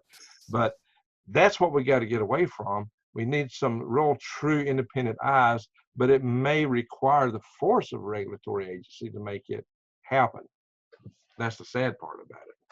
Mm-hmm. I mean, taking the audit point of view, I see the lobbying groups squashing that. Well, that's why you've got to have your own political activist. Yeah, they would. Absolutely, they would squash it, and they would squash it in a heartbeat. That's why you have to have your own activist arm to push for this. That's why you have to have a website that forces people or gets people to call the congressmen, the regulated agencies, and so forth, and just and do what. See, this is what Mike maybe is doing, is he's getting stuff on the docket of these agencies and force them to have hearings on things within the agencies.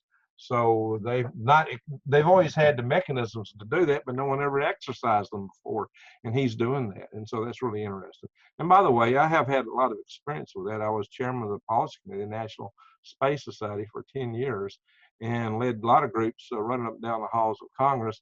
And we had some pretty good effectivity with changing the outcomes of space legislation. So, yeah, I've been there, done that. It's an interesting approach. I believe, though, that when they did the Superfund, that in the legislation, it had that the industry had to report to Congress, or whoever regulates the industry had to report to Congress. And that reporting isn't taking place. So just the point I'm making is just that just because it's in legislation doesn't mean that it's being reported. Yeah. So, so and maybe the people that are in Congress don't realize they need it, that it's in law that they need to report. So, but the enforcement of the law or the spirit of the law. And that's where it comes in useful to have people getting on the docket to make things happen within these agencies, to push for things. So, and that's where Mike Mabie's site. You might go check Mike Mabie's website out and look at that and see what he's doing. It might give you some ideas, and maybe we can get something growing around this. This is part of what I'm about in my channel. So many channels that are out there that just tell you that, hey, things are bad. Buy a can of beans, buy a bullet, and put a mask on. And well, I will tell you, one of the things are getting bad. You got to be aware to prepare. I do tell people that, and I tell people to keep their eyes wide open, head on a swivel. But I also am a little bit more proactive. I do whole prayer sessions, just to help move us collectively as a society into a better alternate reality. I believe in a multidimensional universe, by the way. And I've done a lot of talk about that in previous videos and other channels, and a little bit on mine. But I believe in the power of intention. I believe in the power of prayer, the power of meditation. I think that, especially when you have a lot of people collectively working toward that, and I think it can definitely be an interfaith thing. I'm not a sticker on that at all. I would invite people from any and every faith to participate in when we do these kind of things. I've held several of those, by the way, and we just need to grow it. We need more people involved in that. But we also need to take action. We need to take physical action. I do videos on power grid defense, and I ask people to go out and do things. I ask them to call their congressman. I ask them to take specific steps. And the video I had with Mike Maybe, we did just that. We had an outline of things that we asked people to do. And I've done that more than once with regards to the power grid. We're trying to get the grid hardened, and that's a big uphill battle. But that doesn't mean we shouldn't take it on. So I am proactive, and I believe we've got to be proactive as a society. And I'm also helping initiate the formation of tribes amongst my subscribers. This is in the initial phase, but I have been out to, we've got an initial tribe site in formation in Northeast Arizona, and I've been part of that, been there. And hopefully we'll start picking this up in other areas. Right now, I'm just kind of consuming, needing to do taxes, and this is peak season for worms and planting. And so I kind of got to get a good part of April behind me before I can really get running with it. But I think in part, we need to look, we're going to have to revisit in our country how we live and how we exist as a society with something like this COVID-19 running around, which could be here for 2 years or more. And even if this burns out and blows away, these preparations that we would take to deal with this can make us more resilient when the next thing comes along. And the other shoes could drop and could drop fast. I have reminded people in some of my videos that somebody with their infinite wisdom saw fit to create a human transmissible version of the bird flu. And it was so great and wonderful, such a nice idea that it wasn't done by just one group. It was two in two different countries, Indonesia of all places, and the Netherlands. They actually, in their labs, have human transmissible bird flu. There was a case of airborne transmissible Ebola among a certain set of monkeys in Reston. All you've got to do is look up Reston Ebola, and you will see that. I actually was working in and out of Reston at that time when all that was happening. I was like, ooh, it was back in the old space station days when it was Space Station Freedom before it became the International Space Station. There is an interesting video of a researcher talking about Ebola. And he was having an argument with Sanjay Gupta on CNN. This is when we had the Ebola scare. And he said, we're lucky right now, but this is going to go airborne. And Sanjay Gupta, he's a neurosurgeon. And he goes, well, we don't have any evidence of that. He's saying, it's going to happen, trust me. And he's one of those research side. See, this was the battle between the research medicine versus the clinician or the surgeon.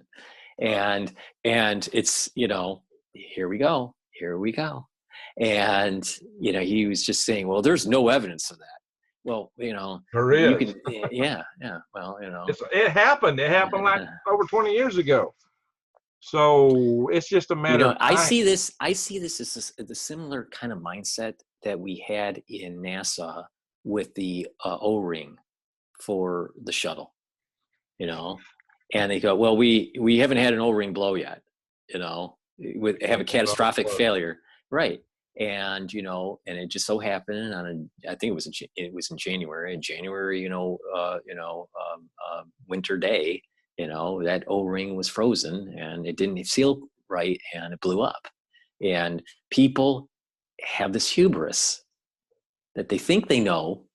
They're afraid to say, they're afraid to imagine some of the complications that can arise with complex systems. And they just let it, go up because it was delayed. if my memory serves me right. This is back in 1986. Yeah, so it was a delay, and then they wanted to launch it, and then it blew up. So to take it to the Ebola thing, complex systems can evolve into unpredictable ways, and these quote experts have a tendency to stick their head in with dogma and have a narrow perspective. Right. They fail to imagine the possibilities. And, these tail end of the distribution type of events, when they do occur, can be very catastrophic. And see, there lies the strength of a polymath individual, somebody who is widely versed in a number of different fields and sciences, who actually has some degree of specialty in some few of them, such as yourself. And I can be accused of such myself. We can connect dots. We can see things that other people can't see. I do that all the time. I do that in my job. I find failure points that a lot of people just can't see. I can see how things will fail and bring it up and show that this is a valid root cause for a major failure and how this can propagate. I do that, and when I uncovered, I have whole armies of people stepping and fetching like their hairs on the fire and their rear ends are catching, like from the song. Right. But it's kind of entertaining to watch this transpire, and these people will work on trying to resolve these issues for a year or two sometimes. But it's the ability to connect the dots, to see the bigger picture, and most people have a hard time with it because they're so highly specialized. It's important to have degrees of speciality so that you can understand the depths of given specific certain subject matters. But you need to be able to back off and see the big picture. At least some of us. You have to have some people that can do that. And I think that's where you shine. I think that's where I shine, is that we can see how things interconnect, what can happen, where it can be. And if you understand things like geometric progression, if you understand what does it mean when you got a disease spreading by people who are asymptomatic for 3 months with a high R0 value where the infectivity is high. It means you can have an explosion on the surface of the carpet, and then suddenly one day the whole carpet's on fire. And you go, where did that come from? And that's what I fear right now, is that we are about to have our carpet catch on fire, and people go, gee whiz, where did that come from? So what are you thinking in terms of, I don't know if we'll go quite to the level that the Chinese did in the Hubei province with Wuhan. I don't think that's part of the American culture, although we may have to. To stop the spread, you've got to stop the connectivity. The people interfacing with people has got to be slowed down. That's the conduit. Going back to electrical equations, you want to raise resistivity as much as possible, or if you want to really stop the flow of current, open the circuit. And so that's what the Chinese attempted to do, but they couldn't open the circuit entirely. They just created a lot of resistance. So they're telling us that they have no more new cases, that everything is flattened out. I don't buy that, because I know their other game. The problem in China is that they've committed economic suicide, essentially, and they've got to keep the country running at some degree, or the whole thing will implode. The people will overthrow the government. The government, first and foremost, intends to survive if nothing else does. They intend to survive and enhance their position of power at all costs. That's what a government does, especially an authoritarian government. So they're in a balancing that between over here, they got to keep it contained so that everybody don't die off, but they don't want the economy to die off. So they have to relax the containment to enable this to continue. But the more they go back to building the economy, the worse this gets. So they got to have a balance point in here, and they probably don't know where it is. They'll probably adjust it and move it around, but they can't afford for the country to just die out, but they can't afford for their economy to die out. So they're going to be swinging around here, but it may never get back to where it was. We're going to see supply chain disruptions. We're going to see a lot of problems. I think we're going to enter a new economy. I think it's got problems, but it's also got opportunities. I'm planning to do a video series starting the next week or so, where I'm going to talk about this from a standpoint of how you live, how you survive and thrive under this kind of environment, and how you find the opportunities therein, how you make the most of it. You know, when served lemons, make lemonade. How, you know, I'm not at all celebrating this in no way. But on the other hand, it could force us to do some things that we should have ought to done in the first place. I think that this whole idea of a central economy and the continued globalization and centralization of all our economic systems is just fundamentally flawed and wrong. It's not sustainable. They tell us they're doing this for the purpose of that sustainability. They're telling us they're doing this to enhance the environment. I will tell you it's exactly the wrong thing to do.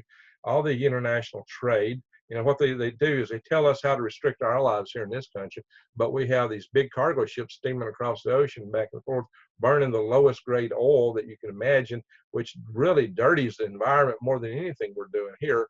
They have the factories that are working overseas burn the lowest grades of coal. But moreover, it's just the long supply chains. It's the fragility of the system.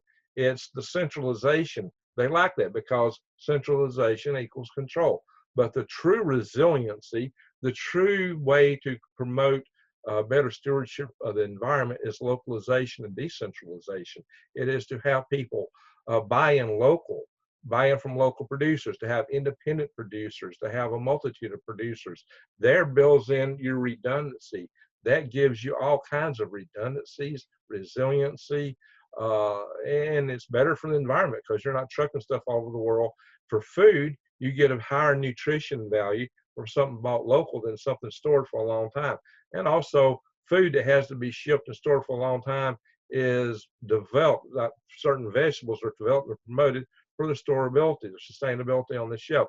They're not always the best taste or the most nutritious vegetable you could have. If you buy from a local farmer, he can bring you a wider degree of flavors and different texture, more nutritive value in your food.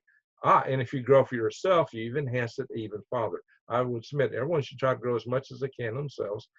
You can even grow indoors in your living room. I've got videos on it with microgreens, and microgreens give you up to 40 times more nutritional value per ounce than does regular vegetables.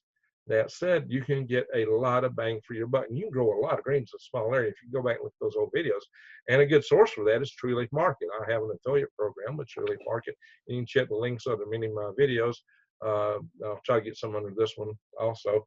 For True Leaf Market, prepwithgreg.com, or if you want to buy worms, you can have a link for my worm site also. So that's the thing is that we need to decentralize our systems. We need to build resiliency in. We need to have, that's the Greenest True movement. They want to basically take people off the land and they have this program called Forever Wild. Well, that's not going to really help the nature. It's people are not going to respect that because we're going to have basically machines and robots out there farming and feeding everybody Franken food, and God knows what they're really going to be doing out there in the environment. We won't even be able to see it. If you've got people that believe in stewardship, if you have small farmers, small growers operating, you're going to see a dramatic change in how we operate as a society. Some people, Greg, it's unsustainable, we can't grow enough food.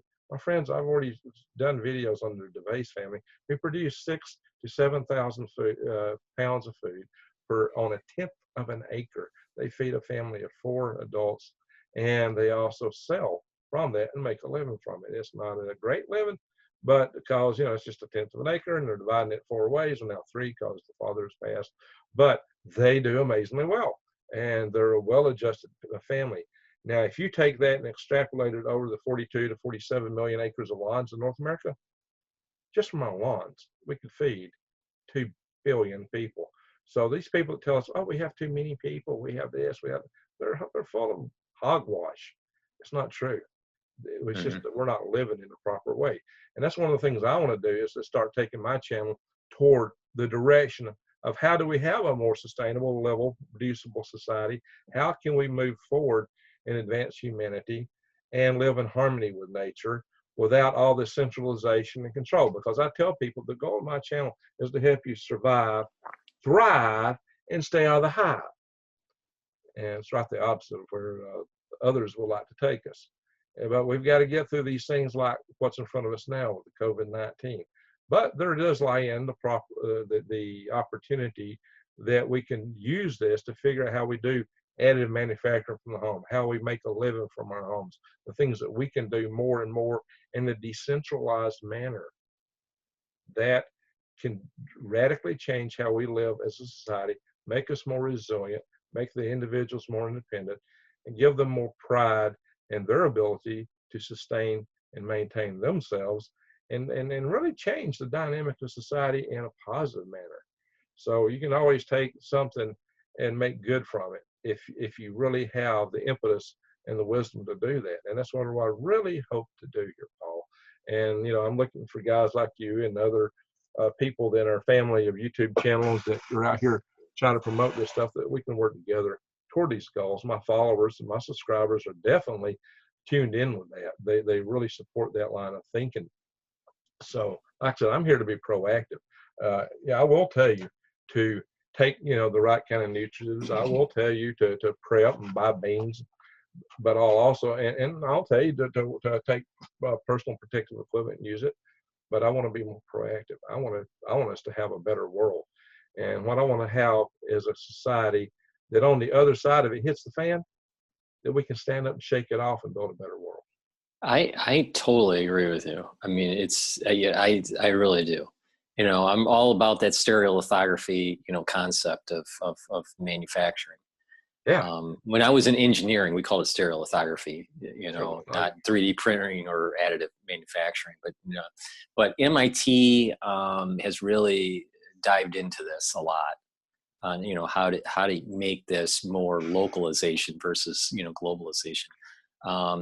I just find it really odd that Jack Welch, who was the globalist, that, the icon from GE for shareholder maximization, he was the MBA to emulate.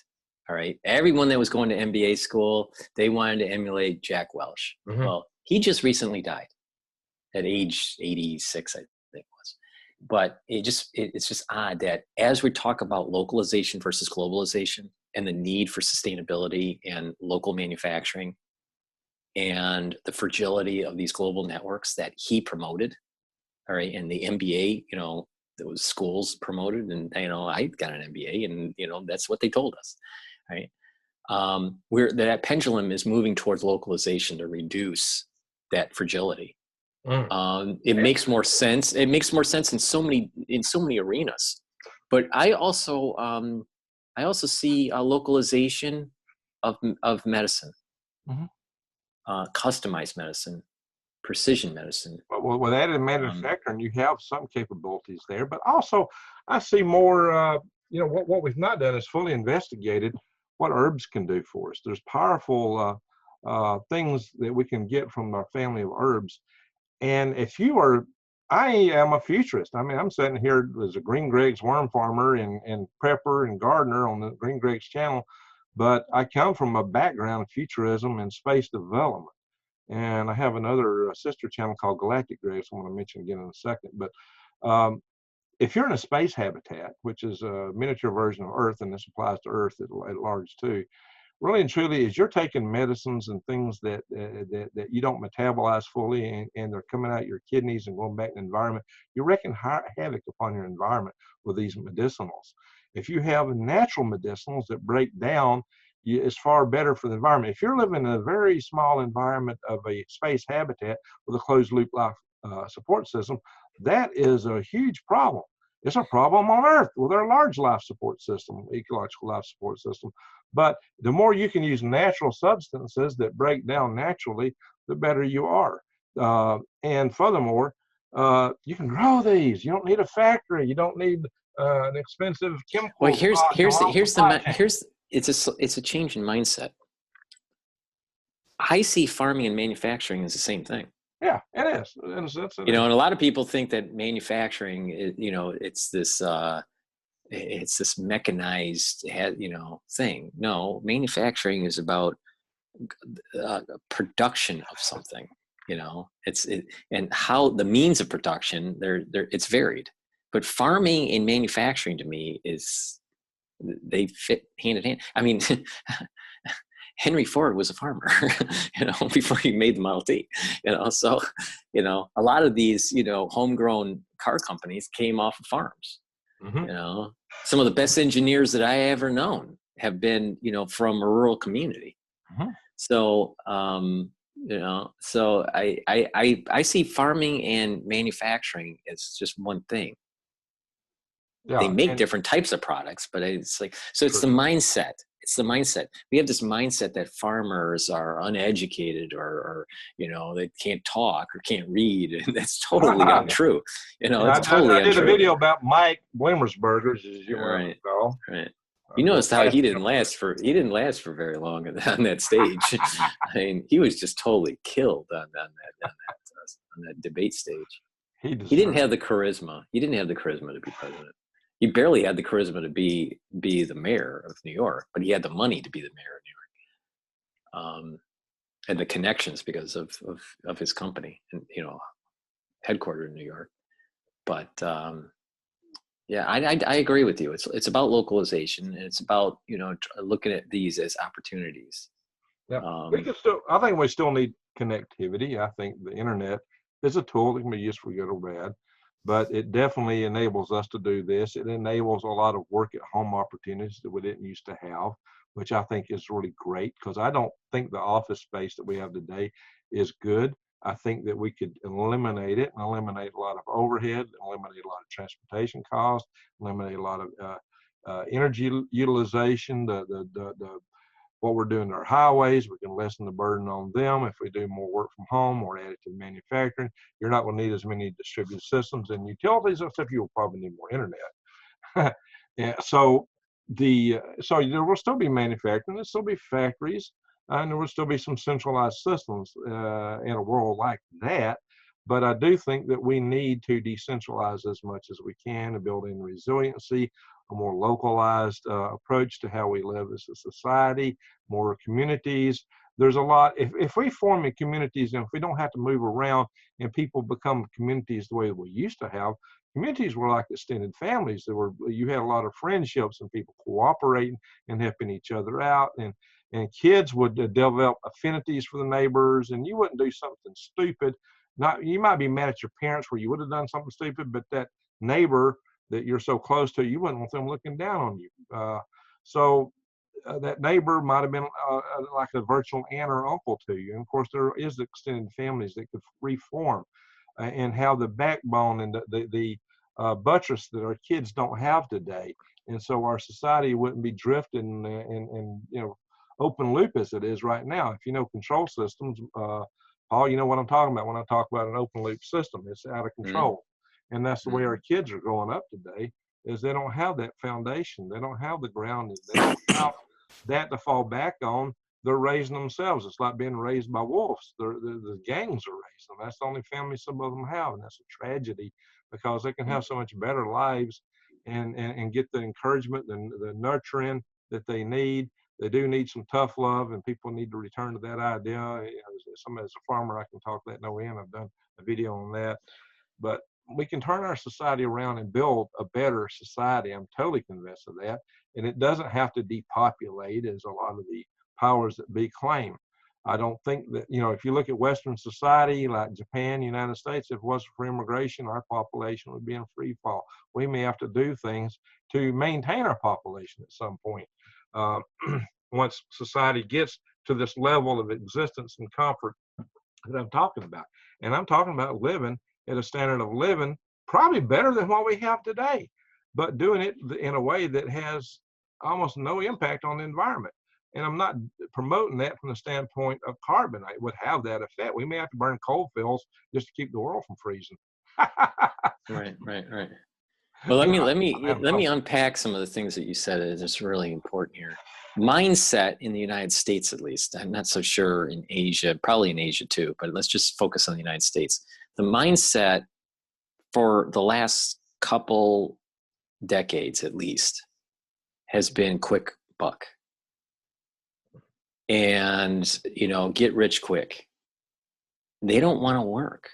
And the things that you're talking about are investing in your local community, your own household. And then once it's built up, it's self-sustaining. What really impresses me with Diamond and Oppenheimer Ranch is this holistic approach to the project.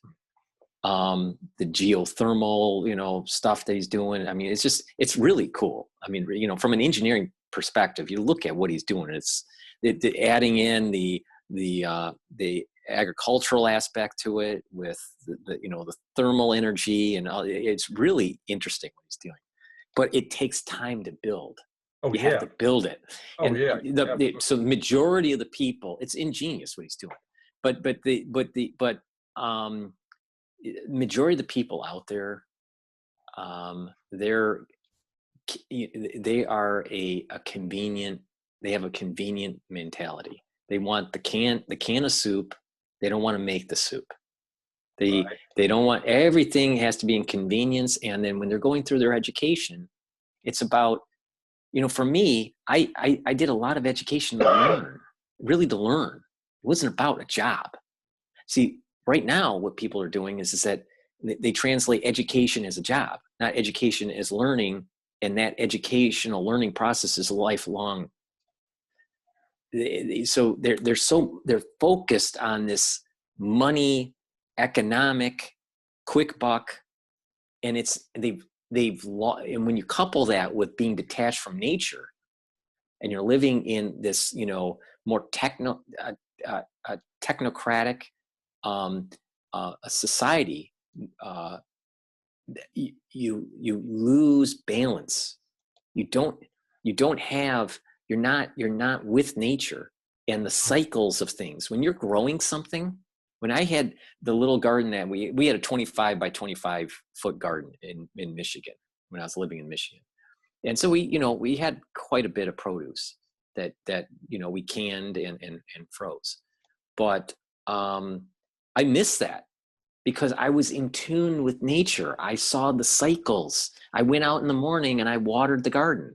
I don't have that in Manhattan, Right. So, so a lot of people that are living like I am right now, in the big city, or don't grow a garden in suburbia, they're not as in tune with nature as they should be. So,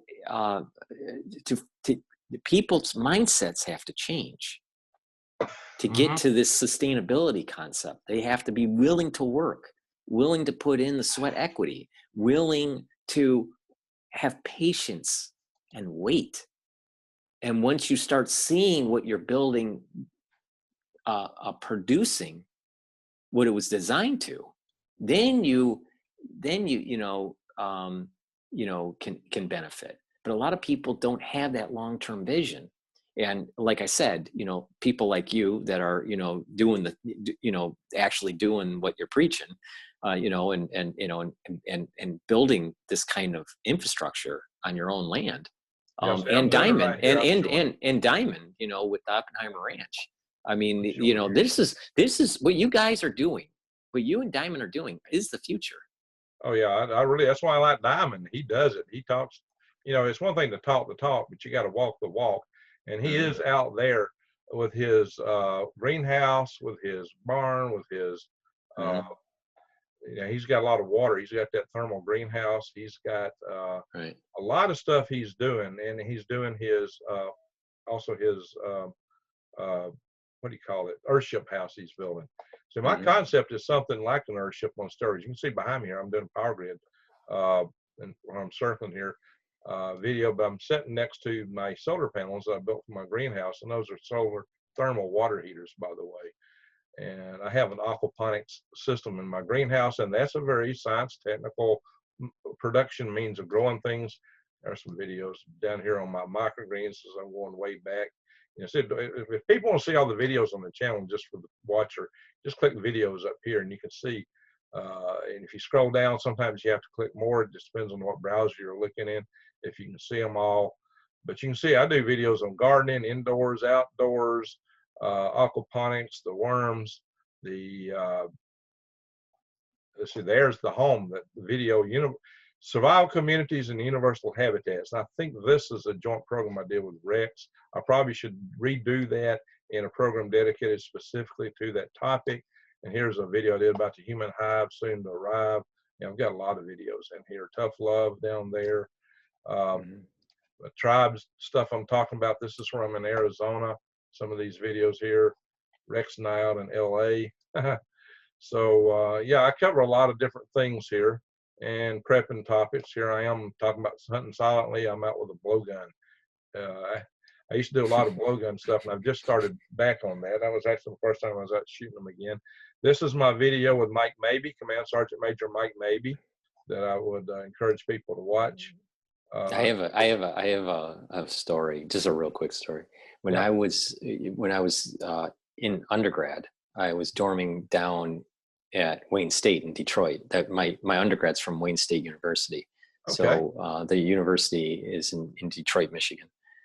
So back then, this was 1990, and it was some of Detroit was still kind of shady, you know, right off of campus. So we had an apartment. They didn't have a lot of dorms on campus, so I was renting an apartment with some other students. It was like a 1920, you know, pre-war apartment. It was on the 4th floor, and in the alley is where you park your car. Well, there were lots of, you know, individuals trying to steal cars. So how we protected our cars was we would open up the window and we had a slingshot with marbles, and we literally shot the people with marbles with our slingshot to protect our cars. And so, I mean, and that's a true story. I mean, that's, you know, instead of shooting them with a gun, we shot them with marbles, with a slingshot. And you know that the velocity of those marbles can, you know, they're pretty, they hurt. They could, you know, break bone if you hit them you know, the right way. Oh yeah, you know, so really good with those. Yeah, but I mean, they stopped doing it. They stopped stealing the cars or breaking into the cars, you know, because they would either steal the car or they, you know, steal the radio or whatever. But you know, that's just a little story that most people don't know about. Totally understand. We could go on with a lot of those stories. Maybe we should have a session one day talking about AI. We've touched on that in the past, I believe. AI, transhumanism, and machine sentience, that kind of thing. Because you've worked at AI, I've done computer engineering and software programmer.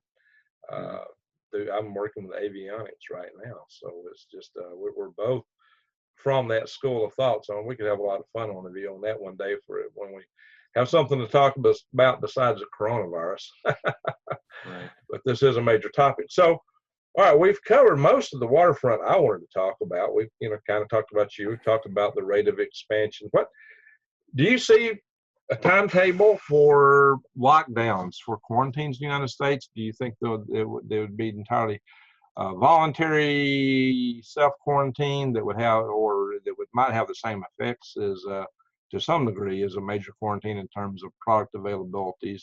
Or do you see like Italy is having a forced quarantine right now of 16 million people?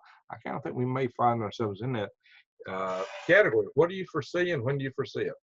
All right, I think it's a spectrum. It's not binary. We have the primary, secondary, and tertiary quarantine systems already discussed, you know, by the government. The tertiary is the military. We already have seen throughout the week, last week, military movement in the United States. So, you know, and that's widely published. So they are already geared up for a tertiary quarantine. I do see once that the medical community starts to break down, and across the country, it's not going to break down at the same time. So people got to realize that it's not the whole country is going to be in quarantine. Well, yeah, right? It's going to be regions. State at first, it's going to be regions, right? New York, where you're at. Exactly. So, you know, but there will be, especially in New York, when we do the quarantine in New York, you're talking about quarantining about 8.6 million people. All right, that's gonna happen. Well, I may not have a choice. I might not have a choice. You know, like for example, if you have someone in your building, you know, we have in this building that I'm in, I'm on the 10th floor, and we have 32 floors. Okay, so we have 900 units in this building.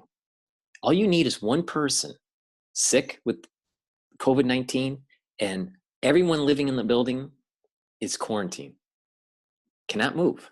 That's how it works. Oh, Right? you're destined to be So quarantined. I yeah, mean, yeah. So I mean, the probability is that, you know, a lot of people in New York are going to be quarantined. All right, well, and we already you just have told me a in basic. 18 months. You just told me in 18 months you expect 50% of the people to have some variety of this coronavirus. Mm-hmm, mm-hmm, mm-hmm. So, And here's the worry. Here's the worry: is what happens when you have the secondary or tertiary wave. You get quarantined the first wave, the second wave, and the third wave. You might as well. How do you pay your bills? I mean, if you can't do, you know, that's what I'm going to be talking about, Paul. That's going to be the subject of my future videos. How do you pay your bills? How do you live? How do you make a living? I am going to do a whole series of videos where we drill in on those topics. Mm-hmm. That is my plan. I've already discussed it a little bit, but I'm planning just to do a whole series, and that be the topic of it. And I plan to have guest hosts from maybe people like yourself, possibly even other preppers and urban farmers and different people to look at various aspects of that. So you'll see the series roll out here really soon. I hope you find it interesting. I'm going to share my screen again. So It would be nice to do like a 3-panel. Yeah, we might do that. So let's go back here to, we were talking earlier about these spectrum of fatalities and numbers and case fatality rates. If we think about, this is the first pass. This is what a lot of people don't understand. This is our first pass at it. And we're talking, the WHO says we have a case fatality rate, which is some big global number that I don't know what it really means. We're saying 3.4%, which is very high, especially considering that the garden flu is, down here like this. Half of this is, 0.1%, which is 1 in 1,000. So to have a case fatality rate that buckets up into a mean of 3.4 is extremely high. However, we have to remember that with the Spanish flu, on its first go around, it was down here. It was like the garden variety flu. It was the second go around that was really bad. This is the first pass on this. We have no idea what a second, third, or fourth pass may look like. I have heard some people talk about this thing being around for 5 years, since we don't have any natural immunity to it at this point. I have no idea. That's conjecture. I admit that. And so don't say, Greg, cite your sources. It don't matter. It's conjecture, but it could happen. It's possible given our lack of immunity. I do think in some ways we're all today like the natives of Native America when the Europeans came here. Today we're all natives to this thing worldwide. You got to remember the thing that decimated the native populations in North America and the Pacific Islands and around the world was the diseases for which they had no immunity to. And again, it was smallpox. Smallpox is a really bad disease. It's hopefully a lot worse than this to us. But there may be other things out there. So this, really demands that we really look at how we live. But again, this is the first pass. The next pass could possibly be much worse. Now, don't quote me as having said that. I'm speculating, but there's a speculation based in historical model because it's already happened. And I just lost my way back to that one, I guess. Okay. So I'll shut that window down. And I think we're getting pretty close to being wrapped up here. Paul, is there anything you would like to say that we've not covered? Well, just to quickly iterate this this first pass idea, it's possible that the second wave we get gain of function, especially with the spike protein. Yeah. But it's also possible that we lose function, yeah. And it's attenuated. Yeah. So we just don't know. And until we, and here, when people say cite your sources, people need to realize when you're on the battlefield, when you're at something that's new, there's this spectrum of research, case study, all right, or one-offs. Peer review. There is no peer review literature. Right, and so sometimes you start your research in a very qualitative way. It's qualitative research, and then as you build up samples, then you can start moving towards the quantitative. See, people think that science is only quantitative. No, science is also qualitative, because you may only have case studies to work with. And when you're dealing with something new, a new phenomena, you have to live in the qualitative realm for a while until you have enough data to use statistical analysis to be in the quantitative world. And the, you know, people that have dealt with real research understands this movement from the qualitative world into the quantitative world.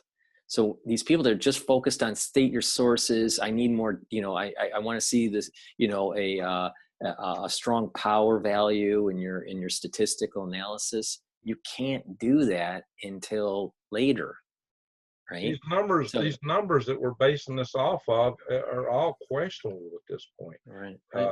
The very basis for the data is shaky. It's not good. There's no peer review process that's had time to operate because this is all brand new.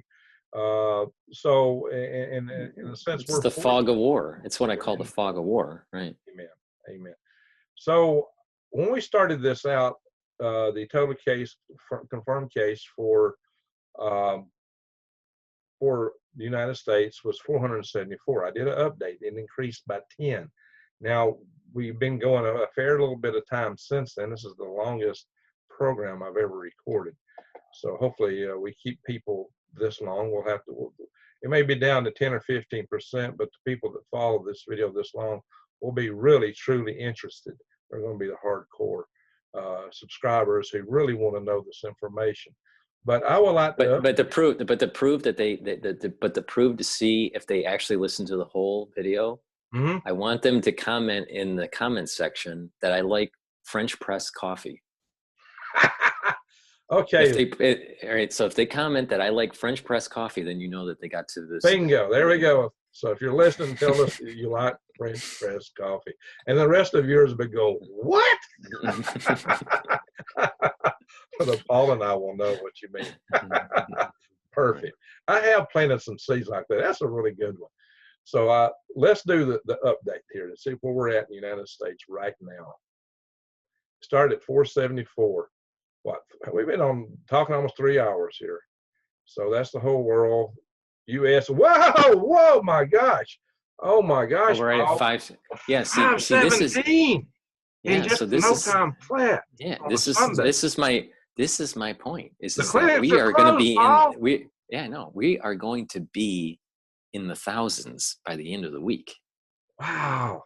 I'm telling you, the polls are closed right now. I mean, a lot of doctors' offices. I said polls. I mean, a lot of doctors' offices. You know, we don't know what's in the queue. We don't know what the lag is when they're compiling these numbers. So I just but we are in the thousands, and you know, once you're in the thousands, you're going to rapidly. It's going to tear through the economy. It's not just the infection, but it's how contagious will this be for the economy. Right, absolutely. Even if the disease isn't to be worried about, as some people think, it's going to wreck the economy. Just if everything returned to normal right now, the supply chain disruptions that are already in place and in gear moving toward us from China having shut down for 2 months is going to hit us. Even if they could magically restart everything tomorrow morning, the disruptions are like a wave that's out at sea that are heading our way. They're going to hit us. It's going to have an impact on our economy. The reverberation of what's happening right now will echo for 6 months. Oh yeah, economically. And I think it's going to continue. The worse this gets, the worse that echo will be. And if the epidemiological curves of the Spanish flu are the analog to what we have today, then we can take 18 months and we can say that there is an economic effect for 3 years. I would expect this could initiate a Great Depression, just given the fact that. Well, I agree with you on that. I mean, I've been stating on my channel that the stock market will sell off 40% from the high. You're going to get a huge devaluation of things because people aren't earning money. They don't have money. Money will evaporate. It will disappear. And people will sell high-value items for cheap because they're trying to just get a little bit of money. That's how you wind up with huge deflation, with a depression. Back in the depression era, that happened. That things had been worth this, and then boom, you couldn't get any money for anything. I mean, people were selling anything for nothing. People used to trade a farm for a shotgun.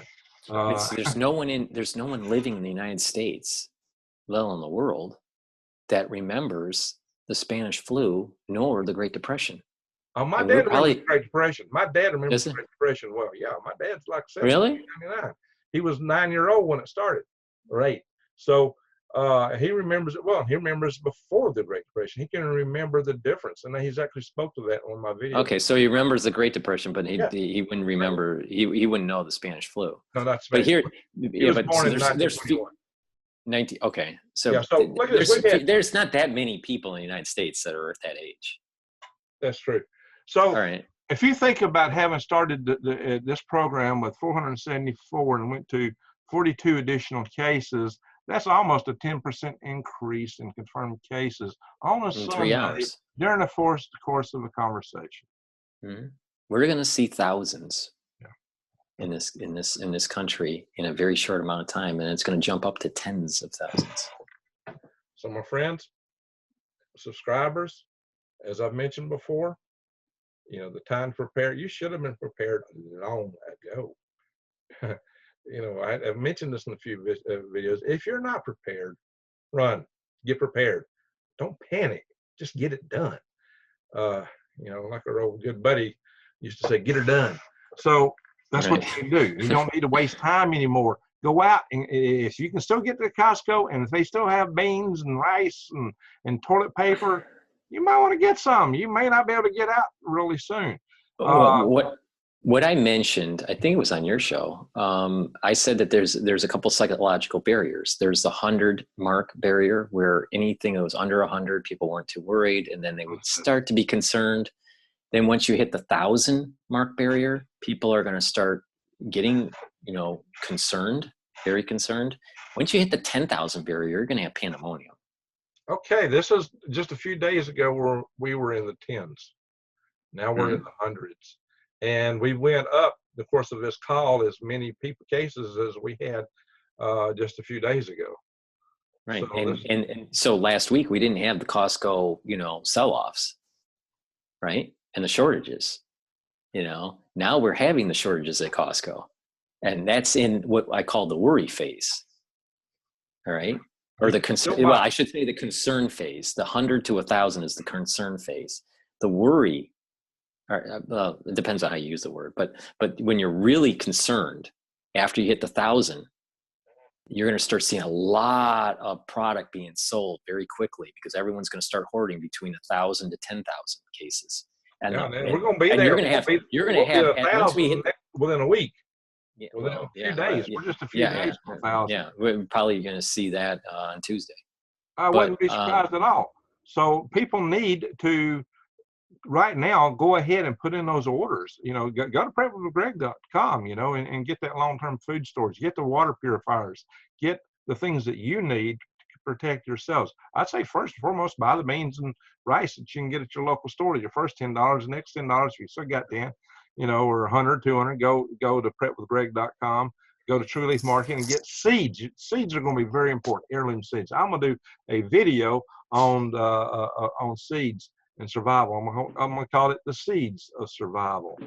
And it's going to be a story about the Native Americans on the Trail of Tears at its heart. It's going to have applicability to you today. And let's see. So I think we're about done here. We've gone really long with this. This is my longest recording, and since I've had this channel. So let's see if we've had any uptick just since we had the last one in the United States. So go down here. Yeah, look at that. 534. 534. It was just 516. Paul, yeah. A couple of minutes ago it was 516.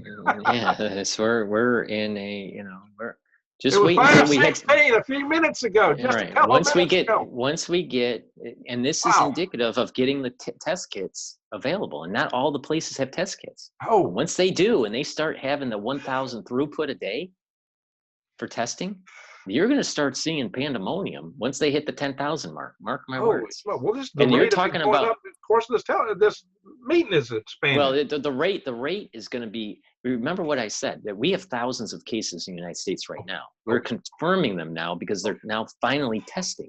So we're going to see a huge. So you're going to see the second derivative here, pretty large. Oh yeah. The acceleration, but once they, once everyone, once we have a lot of our primary testing done, then that second derivative is going to start to decelerate. But you're going to see the pandemonium is going to hit once we hit 10,000. Well, Paul, I'm going to have to do a few prep things. I've got a worm harvest running right now. I got some things I got to do for that. It's going to take a while for this video to upload. It's going to be a fair sized video. And by the time that it's uploaded, I ask people to go check this number on their own websites. And you might be astonished. I'm expecting it's just going to continue to grow. And this is really indicative of the situation we're in. It underlines everything that Paul and I are telling you. We're not out here just blowing smoke. This is a very infective disease. It's running and it's burning underneath the carpet where you can't see it and moving, but it's about to start surfacing. We're going to see more and more, but for every case they confirm, even when it's in 1,000, just know this: there's lots more out there because people are walking around asymptomatic, spreading it for 3 weeks. It's going to be everywhere soon. It's going to be on that pump at the gas station. It's going to be on the keypad at the ATM machine or the gas station. Those little pins that when you put in your credit cards and you pick them up and sign with them in the stores, every one of them is going to have a coronavirus on it. Well, COVID-19, not just any coronavirus. The COVID will be there. It will be everywhere. It'll be on the door handles, in the bathrooms, on the sinks, on the faucets, on the walls. So you've got to start having your immune system up as strong as you can get it. And you're going to have to wear some gloves, use tissue paper, hold these things, whatever you can do to maintain your own safety so that you can survive, thrive, and stay out of the hive, and do that for your family. So we got a lot more to talk about on this. Yeah, this is something to be concerned with. My friends, I will start a new series soon talking about this and how we're going to live with it. And you'll see it come out really soon. Paul, you're a champion. You're a hero. You're a patriot. A lot of people throw all kind of junk out there, and I'm sure I'm going to catch it for this video too, but so be it. Because what they got to see is what's in our heart. What's in our heart is we're out here trying to inform people. What's in our heart is we're pushing for transparency. Some people think, he's a globalist shield because they'll pull off any esoteric little tidbit they want to. Maybe because when we were pointing and saying, okay, we did this with our hand, like, he's an Illuminati. Yeah, well, yeah, my friends, if we were out here part of that system, we wouldn't be talking anti-globalism. We wouldn't be talking localization. We wouldn't be talking about resiliency. We wouldn't be talking about transparency. Right. We wouldn't be talking about things that you can do to take care of yourself. We would be say, go to the WHO site, go here, follow the authorities, line up and do what you're supposed to do, be a little robot, We don't do that. We're here to help you. That's exactly. I got a worm harvest going today, and it's a major thing for them. We got a lot of work to do, and I'm taking a lot of time out of that to do this. And I do that for you. And that's why Paul is here. We are trying to help you. So please pay attention, open your eyes. If you're not aware, get aware, prepare. And now, if you've never done it in your life, now is the time to have your eyes wide open and head on a swivel, because this ain't the only thing coming at us, my friend. We live in a world where a lot of stuff's headed at us real fast, and you better be aware to prepare. So, Paul, I'm going to end the recorded session here. We can chat for a minute if you'd like to. I'm going to end the share first. Open it up. Parting word? Parting word? Yeah, have you got anything that you like to? Nah. Right. I mean, just thank you for having me. I appreciate it. Paul, it's great having you on the program. I really appreciate it. We have some great conversations. I wish that we could find better times to have engaging, interesting conversations on, because I like the way you think. You've got a great background, multidisciplinary involvement, a lot of stuff. And there's plenty we could talk about outside of the world of COVID, but right now this is the gorilla in the room. So thanks for coming into the room and sharing your perspective with the followers of the Green Greg's channel. And I thank those of you that have stuck here for a long time. And what did you tell them to say, Paul, in the comments? Oh, what kind of coffee do I like? It's French press coffee. All right. Ladies and gentlemen, thank you for following all this.